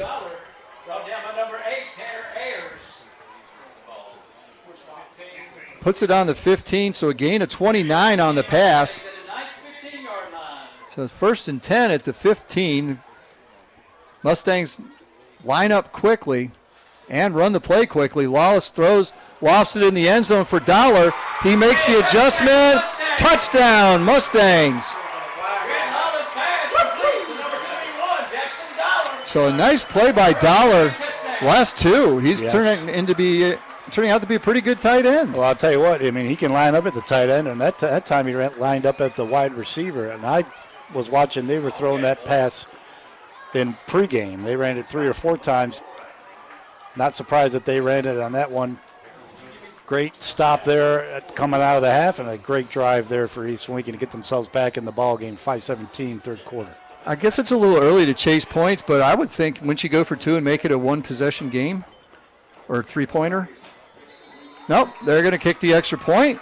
Snap is good, kick is good, and the James River Equipment PAT is converted, and the score is now North Lincoln 18, East Lincoln 14. We've got 5:17 to go in the 3rd quarter.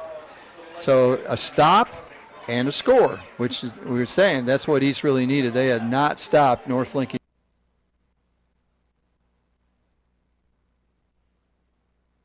Tackled in, still shy of the 10-yard line, but a good run. So that's going to make it 2nd down and about 11. I'll tell you what, it looks like that original line of scrimmage is at the 12 instead of the 11.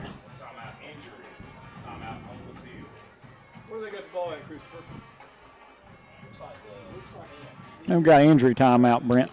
All right, we'll take a quick injury timeout. Score tied, 14-all, 2:52 to go. We'll be right back.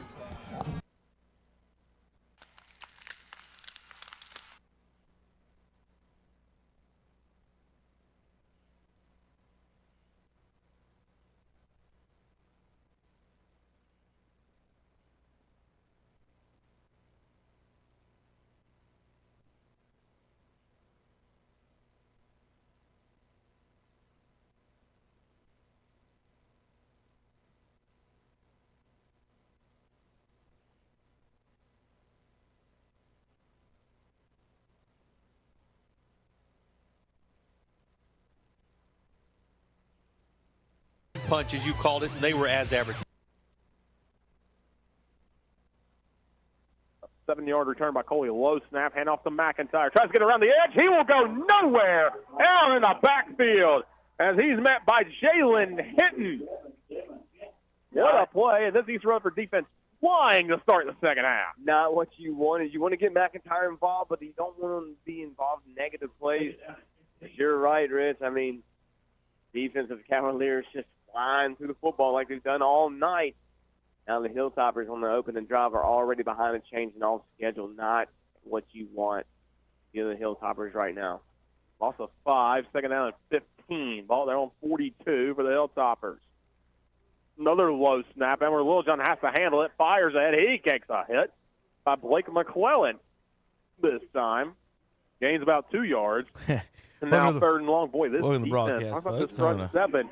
They came out motivated here in the second half. Yeah, maybe a little disappointed of how they ended the first half, coming out with a little more motivation for the Cavaliers. Beat by setting up the East Hilltoppers Rutherford. third and long. Friend Philip Russ, coach at East Rutherford. Looks like they're handling the Toppers pretty easily tonight. Drive and go 3 and out. Not too hard to do apparently. For you are Central fans looking for that score. Not doing too good against your Cavaliers. Rolls out, has a receiver wide open. It's caught for the first down, and he rumbles ahead. Marcus Hooper all the way. But I'll keep that live for just a minute for you folks interested in this game. We're broadcasting this live on WAGY 107.5 FM Forest City tonight. East Rutherford Cavaliers up 35-14. I want to thank everybody for watching the Red Zone tonight. All the viewers out there in YouTube land on your smart TVs, devices, phones, whatever you're watching on. We want to thank you guys for tuning in to KTC Broadcasting. This is the Red Zone channel. And we've got we shouldn't both be talking now. But this is the Red Zone channel, live score and highlights. I'm going to give you guys some highlights here in just a minute. You guys see the scores across the board. So we do have some highlights from some of the games. We've got some highlights from the Crest game. We've got highlights from Bessemer and Cherryville, and maybe Burns and Shelby, but I'm not sure what's going on. I'm going to check on that. Let's see. All right, so looks like RS Central taking a beating from East Rutherford right now. So for all you RS Central cheerleaders out there, sorry about that one. Not gonna be your night. Let's see. Got to send a text out real quick. Bunch of scores across the board. 14-14 Hickory and Statesville. That game's pretty good. How about Highland Tech halftime score, guys? Highland Tech halftime score. That's 13-0. They're getting beat by East Rutherford. Let's see. I got a quick send a text to one of the announcers.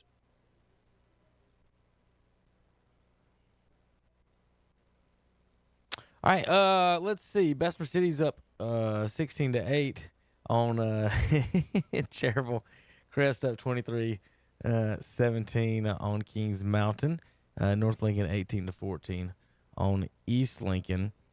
Let's see. Maiden 27-7 over Newton. West Lincoln not putting too much of a fight right now over at Lincoln, and they're down 28-13, but got some pretty good scores. Huss and Ashbrook, Battle of the Bell, 12-7 right now over there. But do got some good shots. I want to thank WLOS for providing some of the shots tonight here at East Rutherford. And RS Central, some good shots up there from East Rutherford High School.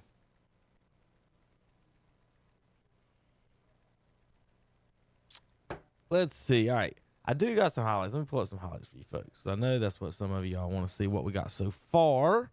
Let's see. So if you'll tune over, if you want some scores and highlights, we're tweeting on at What's Up Shopper. So we'll see what we got from here tonight.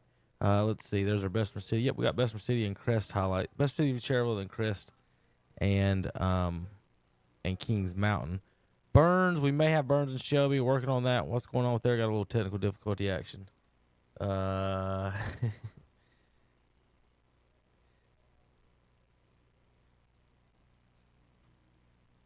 Let's see. How about let's go over to Crest and we'll check this out. First touchdown, Aiden Carson in your house right to us. Crest Chargers. How about Kings Mountain answering back with their own little touchdown? About 4 yards out. Made it 7-7. Then Aiden Carson scores again. This time with another right side run for him. Field goal by Kings Mountain made it 16-10. Oh, that's best for Let's stay with Kings Mountain for right now. How about Carson again? This made it 23-10. His third touchdown of the night. And then nope, that's Bessemer City. Let's see if we got that yellow jacket. We'll go to the Bessemer City Kings Mountain game. Here we go. All right, so Bessemer City and Cherryville. This tied the game 8-8 for the Yellow Jackets. They're in the all white. Cherryville in the all black tonight. Back over at Cherryville. This made it 16-8. Yellow Jackets. And then Keon Smith again. Made it 24-8 in the third quarter. Touchdown, Yellow Jackets. So there's your Yellow Jackets highlights.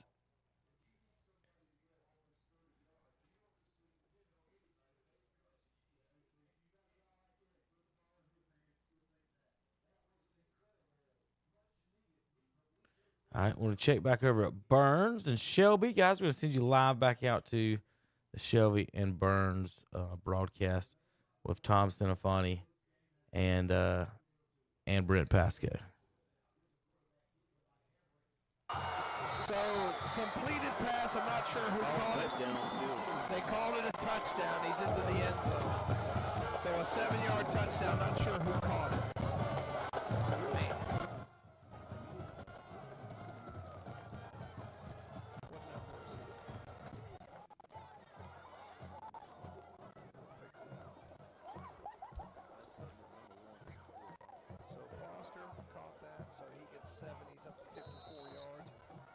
Tell you what, that's a huge play and a touchdown. So we'll show you the extra point from the action cam from the end zone. Extra point up, on the go, put loop, extra point good. After that number from keeping touchdown, Shelby reclaims the lead, 21-14. All right, turn that on so I can hear myself a little bit better. I'm talking to the deaf man over here. All right, welcome back to the broadcast. Halftime scores, or near halftime scores, is what you see. That final is North Iredale and West Iredale 36-15. But across the board, we got some fun broadcast tonight. I want to thank everybody listening. We will be signing off at about 9:30 here on the Red Zone channel. Post-game show picks back up at 10 o'clock sharp. 10 o'clock sharp for the post-game channel. We'll get that show going and as quick as we can. But got a lot of stuff to do here in the studios, stuff getting ready for tonight's broadcast. Don't forget, we got some good broadcasts and matchups right now. Burns and Shelby is a one-score game. Crest and Kings Mountain is a one-score game. I need to get back and make sure that score on the Shelby and Burns game was it 20 or 21. Yeah, they got 21. They kicked the field goal. Okay. Let's see. I need to get back over here. I got live editing as we go. It's a little bit hard. Go to Shelby. 21-14 for the Shelby Golden Lions. Right over the Burns Bulldogs. Crest still up 6 against Kings Mountain. We'll get you out to that here in just a second. Let's do that broadcast. How about that? Let's go out to Kings Mountain for that broadcast. To come to that heavy side where Crest had tried to run it to the sweep to that direction.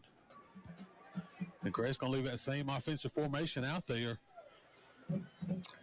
Clock running, 5:25 to go in the third. Kings Mountain with their first lead of the night. They got it a few minutes ago. They lead 24-23. The under center, now some movement, and this offensive line is doing all kind of things. And it'll end up being a handoff to Aiden Carson. Kings Mountain read that well, and Crest is down at the 39. Yeah, good job there again by the Kings Mountain defense. Crest trying to use some of that motion to get Kings Mountain off balance a little bit. Mountaineers did a good job of staying where they needed to, making the stop. Coming over to talk to Greg Lloyd is quarterback Eli Hamrick. Play clock now is down to 15. If they don't quickly move this play into motion, Crest may have to burn a timeout. Play clock now at 7. Eli in the shotgun. Play clock down to 3. Gets it off. Looking. Eli taking off running far side of the field. And Eli is trying to stay in. Did he? Let's see where they mark. He sure did. What a run by Eli Hamrick. No wonder the Virginia Cavaliers want him playing football up there. That young man just did what he had to do. He watched his feet very carefully, stayed in bounds, and Rob, like you said, he gives Crest another Pablito first down. That's what you call walking the tightrope right there, Paul Foster. My goodness. Well, what we're seeing right now is a Crest team that when they are getting in a third down situation, they are finding a way to get the first down. We're talking about considerable yardage to get these first downs. Double receivers to the near side, one to the far side, but it'll be a handoff to Aiden, and again, just a very short gain, if anything. Yeah, maybe a yard pickup here.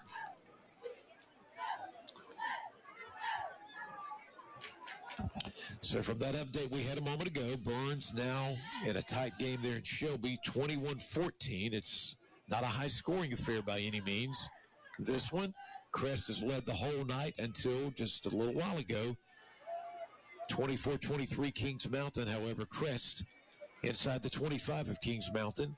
And from the shotgun is Eli Hamrick. Hamrick is faking to Aiden Carson, rolling out. Well, a short pass to about the 18-yard line is caught there by Romeo Sanders. And we also had a flag on this play. So we're waiting for the official to address that.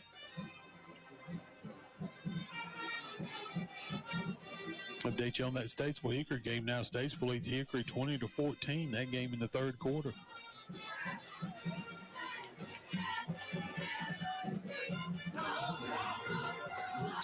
So the Freedom Financial penalty flag this time was holding on the offense. So that is going to back Crest up and put it back at the 32.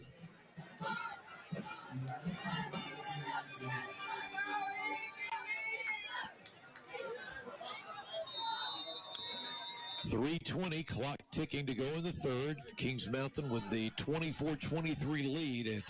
It's Crest Chargers football from KTC Broadcasting. Eli under center, faking to Aiden, again rolling out, wanting to pass. He's going to go to the end zone, and I believe it was caught.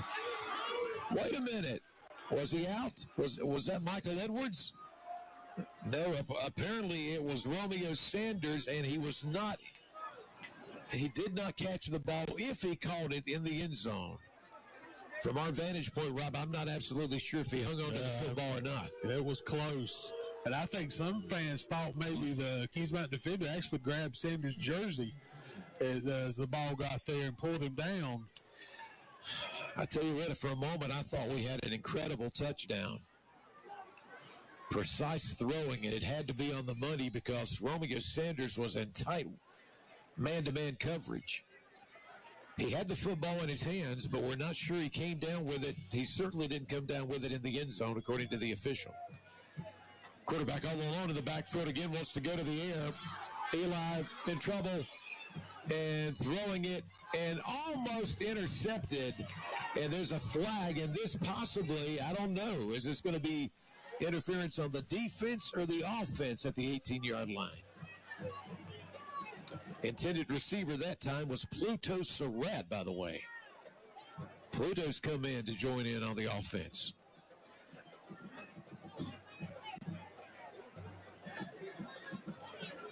Long discussion here. It is pass interference.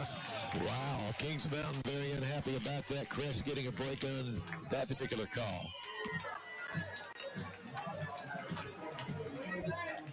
Freedom Financial penalty flag. Remember, if you get flagged, don't let those penalties set you back. Freedom Financial will get you on the right track. Oak Street Extension, Forest City.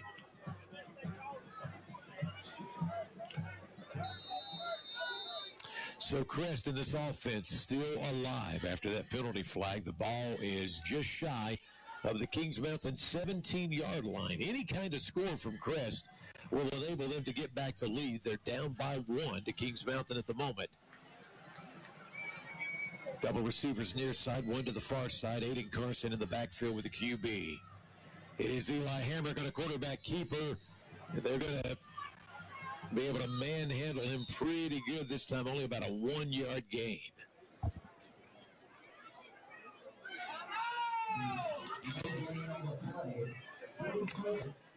Yeah, but I thought he might have got a yard, but it doesn't look like he even did that. And one of the big defensive linemen, Jordan Littlejohn, number 99 for Kings Mountain, was in on that tackle.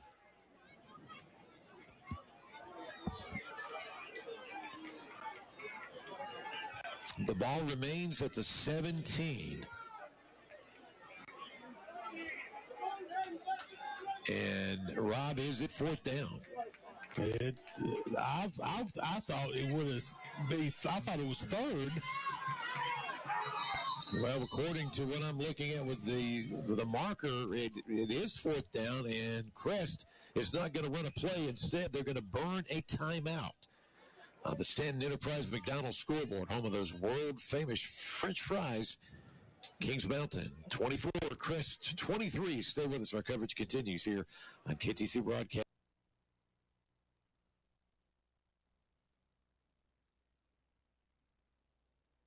Ramsor, but he's got some room. He's out to the.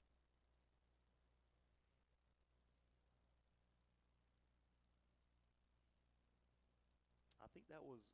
I thought it was 17 in there that time. Maybe I saw it wrong. I thought it was Warlick. I could be wrong. So it is going to be 1st down and 10. 8:11 on the clock, and the ball on the. Let's see, where's the ball? 33-yard line? 33, yep. So this is make or break here as split backs for Shelby. Double wide receivers right, one to the left. Farmer's in the gun, and he's going to give it to Tate. Tate lowers the head, doesn't get much, a couple, be 2nd and 8. Max Davis there on the tackle. Like I say, Burns needs a 3-and-out or a good defensive stand here. Get the ball back if you want to get a chance to score. Yeah, the way they've been playing, with 8 minutes, you might get 2 more possessions. So 2nd down and 8, good job there. Now Shelby's taking their time as the clock is their friend right now with a 1-score lead. Split backs again, double wide receivers left, one to the right is Tate. He's going to, I think that's going to be a Putnam Distributors false start. Let's see. No, they're going to, the fashion police come in. They're going to send Farmer off. They're going to have to send their backup quarterback in.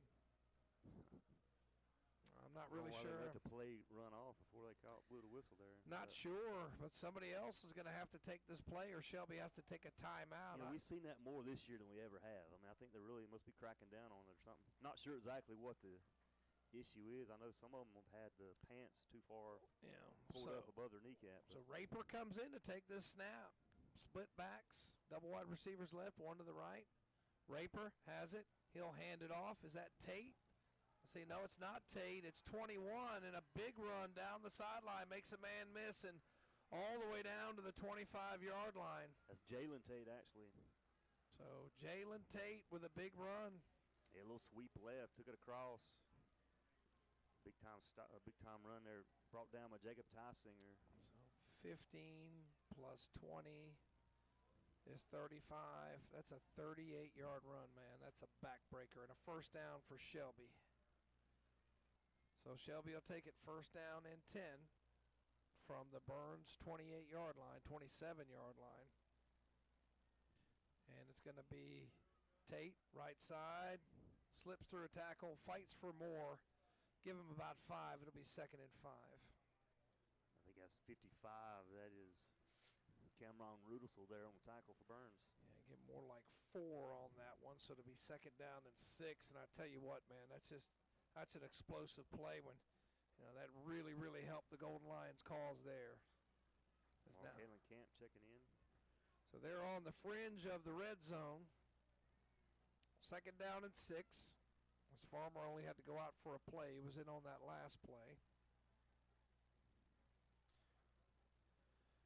In the shotgun, has it. He's going to give it to Tate again around the right side. Looking for room. Cuts it upfield and hit hard. Nailed there. Not sure who got him. I think it's 52. That's 52 to Von Barrett. Laid a smackdown on him. I tell you what, he nearly took his head off. Into a brick wall there, didn't he? So he's still going to get 3 hard-earned yards. So 3rd and 4 on the field. Burns still has time here. 6 minutes left in this ball game. Yeah, I mean, they've got to get a stop here. They've got to prevent Shelby from scoring here. 3rd down and 3. Split backs again for Shelby. Double wide receivers right, 1 to the left. Farmer has it, and he'll give it to Taseman in the backfield and take it down. Oh, he kept it. He pulled it out. Oh, my gosh, he got the 1st down. I didn't know he had the ball. I thought we had him for a loss. I thought they had dropped Tate, like you said. Man. Why are they not moving the down marker? What do we got? Might be a little bit shy. Let's see. Let's see. He's at the 7. They're gonna measure. Timeout for a measurement. I tell you what, I thought we had him for a 2-yard loss, and Farmer kept the ball. Dangerous. Pulled it back right at the last second. I tell you, it was dangerous, man. That ball could have come out on the ground, but gets away with it. Still a pretty good defensive stop, really. But, like I say, it's going to depend on the measurement here. See what the – we'll be right on it. Well, if they don't have it, I would put Farmer up under center and have him lean forward. I think they've got it. I'm pretty sure they do have it. And measure it, and it is 1st down. So with 5:18 left to go, Shelby's going to maintain possession with a 1st down inside the Burns 20. So yeah, that's a tough one right there. You got to credit Farmer for putting together a good run there. But Shelby keeping the ball on the ground this drive. 5 plays on the ground as you would expect with the lead inside the red zone now. They do have 1 red zone turnover today. But I do not think they're going to put the ball in the air. Could be wrong, but with the ground game kind of working, the clock moving. They're going to need to stop here. Even a field goal is a 2-possession game. Yeah, split backs. Farmer's in the shotgun. Again, 3 wide receivers. Tate's going to get it this time. Through a little hole. He's got good yardage. Give him about 7. And 2nd and 3. 55 Rudelsel there on the tackle. Not quite 7, more like 6. Looks like we got an injured Bulldog. Okay, so we'll take a Putnam Distributors time.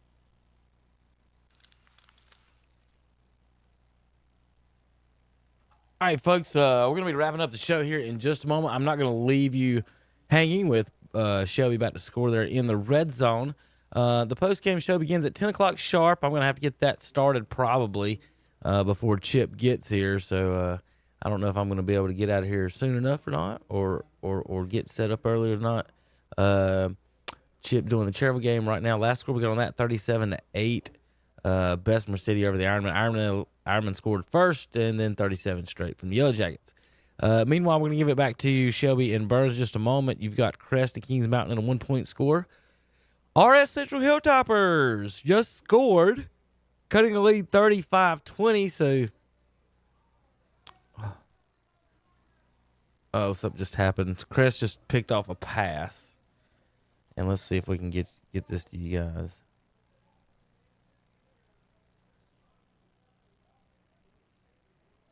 Let's see. Yep, we can get it to you right now. Here's the interception. Boom. Nice pickoff. Number 8 over the middle of the field. Chargers pick it off, and they're down 1 with 11:13 to play. So you can listen to that game on 101.5 FM in Shelby.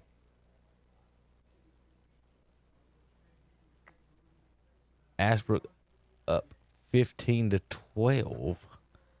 According to Rob and them, it looks like. So I'm gonna go ahead and punch that in and take their word for that one.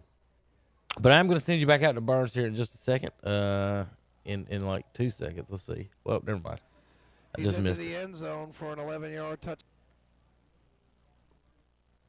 There wasn't much there, and he just got it. And all I saw was 3 blue shirts on the ground, and he comes out of there. You remember a few years back, Chase game, Brian Moss. Yeah. That kind of reminded me of that run a little bit. And but that's just Tristan Tate, and into the end zone for his first touchdown of the night. And it's a big one. It gives Shelby a 2-score lead with 4:06 to go. That's a numbers, tax, and bookkeeping 11-yard touchdown run. Tristan Tate. Probably the most impressive thing about that was Shelby held the ball for 4 minutes and 5 seconds. They got it with 8:11, and they scored it. I don't think it ever got up. I don't know where the kick went, Brent, but it didn't go through the uprights. He may have missed it. I'm not sure. So the kick is no good, and it's 27-14 goal line.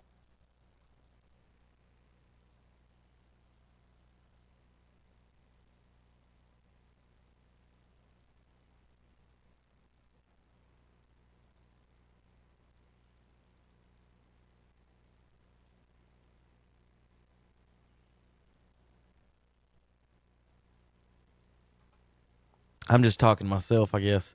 Didn't have my mic on. What I was trying to tell you is Crest has the ball now at the 45, their own 45, near midfield, 11 to go. They're down 1. We're going to end the Red Zone channel here in just a few minutes. Going to get to the post-game show at 10. Bessemer and Cherville, you can listen to that one on WCSL. Shelby and Burns, we've got 2 broadcasts for that. We've got the Shelby and the Burns broadcast. Kings Mountain right now, you're watching.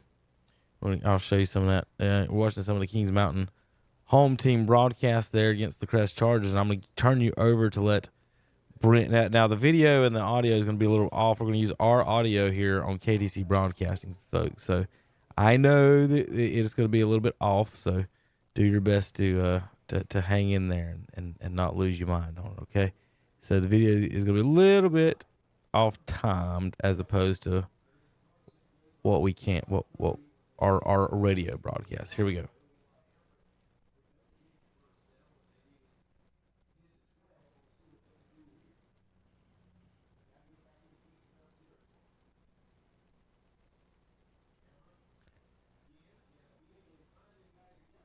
They've got to get back into Kings Mountain territory. Hamrick again can't immediately find anybody to go to, and he's in all kind of trouble, and he will be sacked and brought down at the 25. They weren't looking for some of them wanting holding on this side against number 4, who had Hampton Boykins tied up here on this side of the field. And well, Coach Lloyd want the explanation on that one too. Well, tonight's starting quarterback and the quarterback starter for the season, Turner McSwain, is getting ready to return to the game, and that is only because after Eli went down a moment ago, I believe it was more of a situation where, again, he lost his helmet than it was them deciding to switch quarterbacks. But we need a big play no matter who's quarterbacking right now. It is 3rd and forever. You got to get to the Kings Mountain 45-yard line. Turner looking. Turner, now he's on the run. Kings Mountain trying to track him down, and he will just throw it away, and it's going to bring up 4th down. And I tell you, the thing that hurt him that shot was that holding penalty, Paul. You had picked up the first down with a Hamrick run, and then you get the hold to bring it back. All right, folks, that's going to wrap it up here on the Red Zone channel. Those are your scores for now. I'm going to give you the scores that I have now there. I'll just go ahead and say real quick, good night, everyone that is watching, that has been watching the Red Zone channel. We do have obviously other shows coming up now on the post game show, 10 to midnight, 10 to 11:45. We'll have Chip and Will and Dennis and Steve breaking down tonight's ball games and who's where. Big night tonight on broadcast. I want to thank everybody that's been watching and listening to the shows tonight. Post-game show brought to you by Full Throttle Power Sports of Lowell.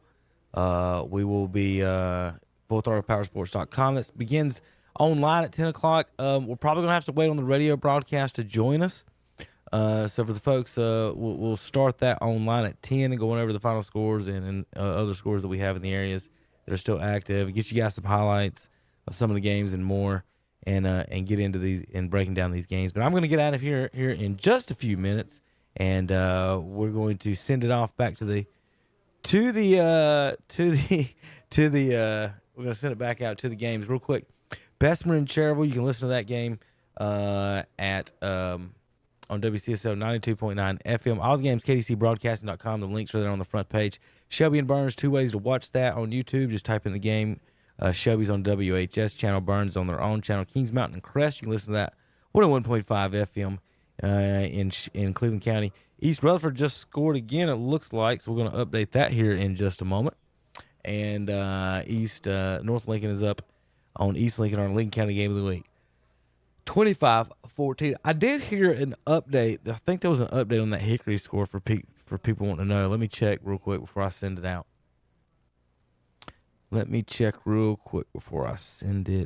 Hickory and Statesville. Hickory 28-20 now over Statesville. All right, I'm going to let it, let's see. Well, 32-21. They're doing all kinds of scoring over there in Lincoln County right now, going back and forth. Ashe County takes a 34-32 lead. I'm going to update as much as I can before I sign off, folks. So just bear with me here for a sec. As much as I can update. Alexander Central, 35-21. The Ashbrook is the same. It is final, I think. McDowell and Inca is a final. And then we're going to go over the 2As, check on those real quick.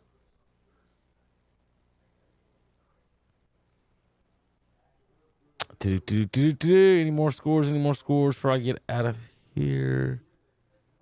It's going to be a few minutes before I can get out of here, but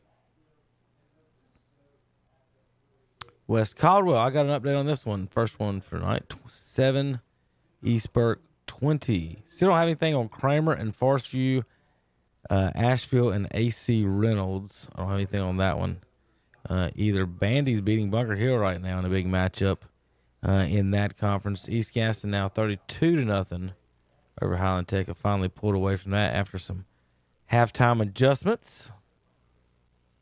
Brevard is a final. Community School of Davidson, that's a final, 41-10. Black scores are finals. Red scores are still active as far as we know. That's all we can do for you. Our best. We get our scores on Max Preps, Twitter, phone calls, and more. If you guys got something, you're more than welcome to send it to us. That Star Mount scores a final now, 55-21 for them. The Brevard scores a final. Yeah, I got that one. Hayesville is now a final, 26-10 over Andrews. So let's add 6 to Hayesville and finish them off. And Murphy's 35-0. That's not finished. All right, I think that's it I think all those scores right now are current, folks. So we're going to sign off at this point. Oop, that's a final. Watauga, 42-6. What did I just hit to make that thing make that noise? I don't know. Tuscola North Henderson. Do I have that one? Nope, I don't have that one. South Point is a final now. 48-0 over North Gaston. And that's it. So I'm going to leave us there at this. No more punching in any more buttons. Oh, I said that, and then Smoky Mountain scores. All right, 28-27 now. No more punching any buttons. I'm going to call this broadcast over. I'm going to leave you with the updated scoreboard. You folks can check out the black scores. Let's see, Central. I do got an update from a big RS Central fan, and her team's losing right now, so poor girl. It looks like East Rutherford is going to pull away tonight. They're up 43-20. Thanks for the reports from Lattimore. We will call tonight here. There's your scores across the board. I'm going to sign off. We'll be back live in about 15 minutes for the post-game show, and then we'll go from there. So thanks for tuning in to the Red Zone channel, brought to you by What's Up Shopper, whatsupshopper.com, LincolnCounty.com, and, of course, KTCBroadcasting.com. I want to thank, once again, thank everybody for tuning in and listening to the show. All the special viewers and listeners and everyone else out there, have a pleasant good evening and good night. And we'll be back in a few minutes for the post-game show, right the same channel, KTCBroadcasting.com.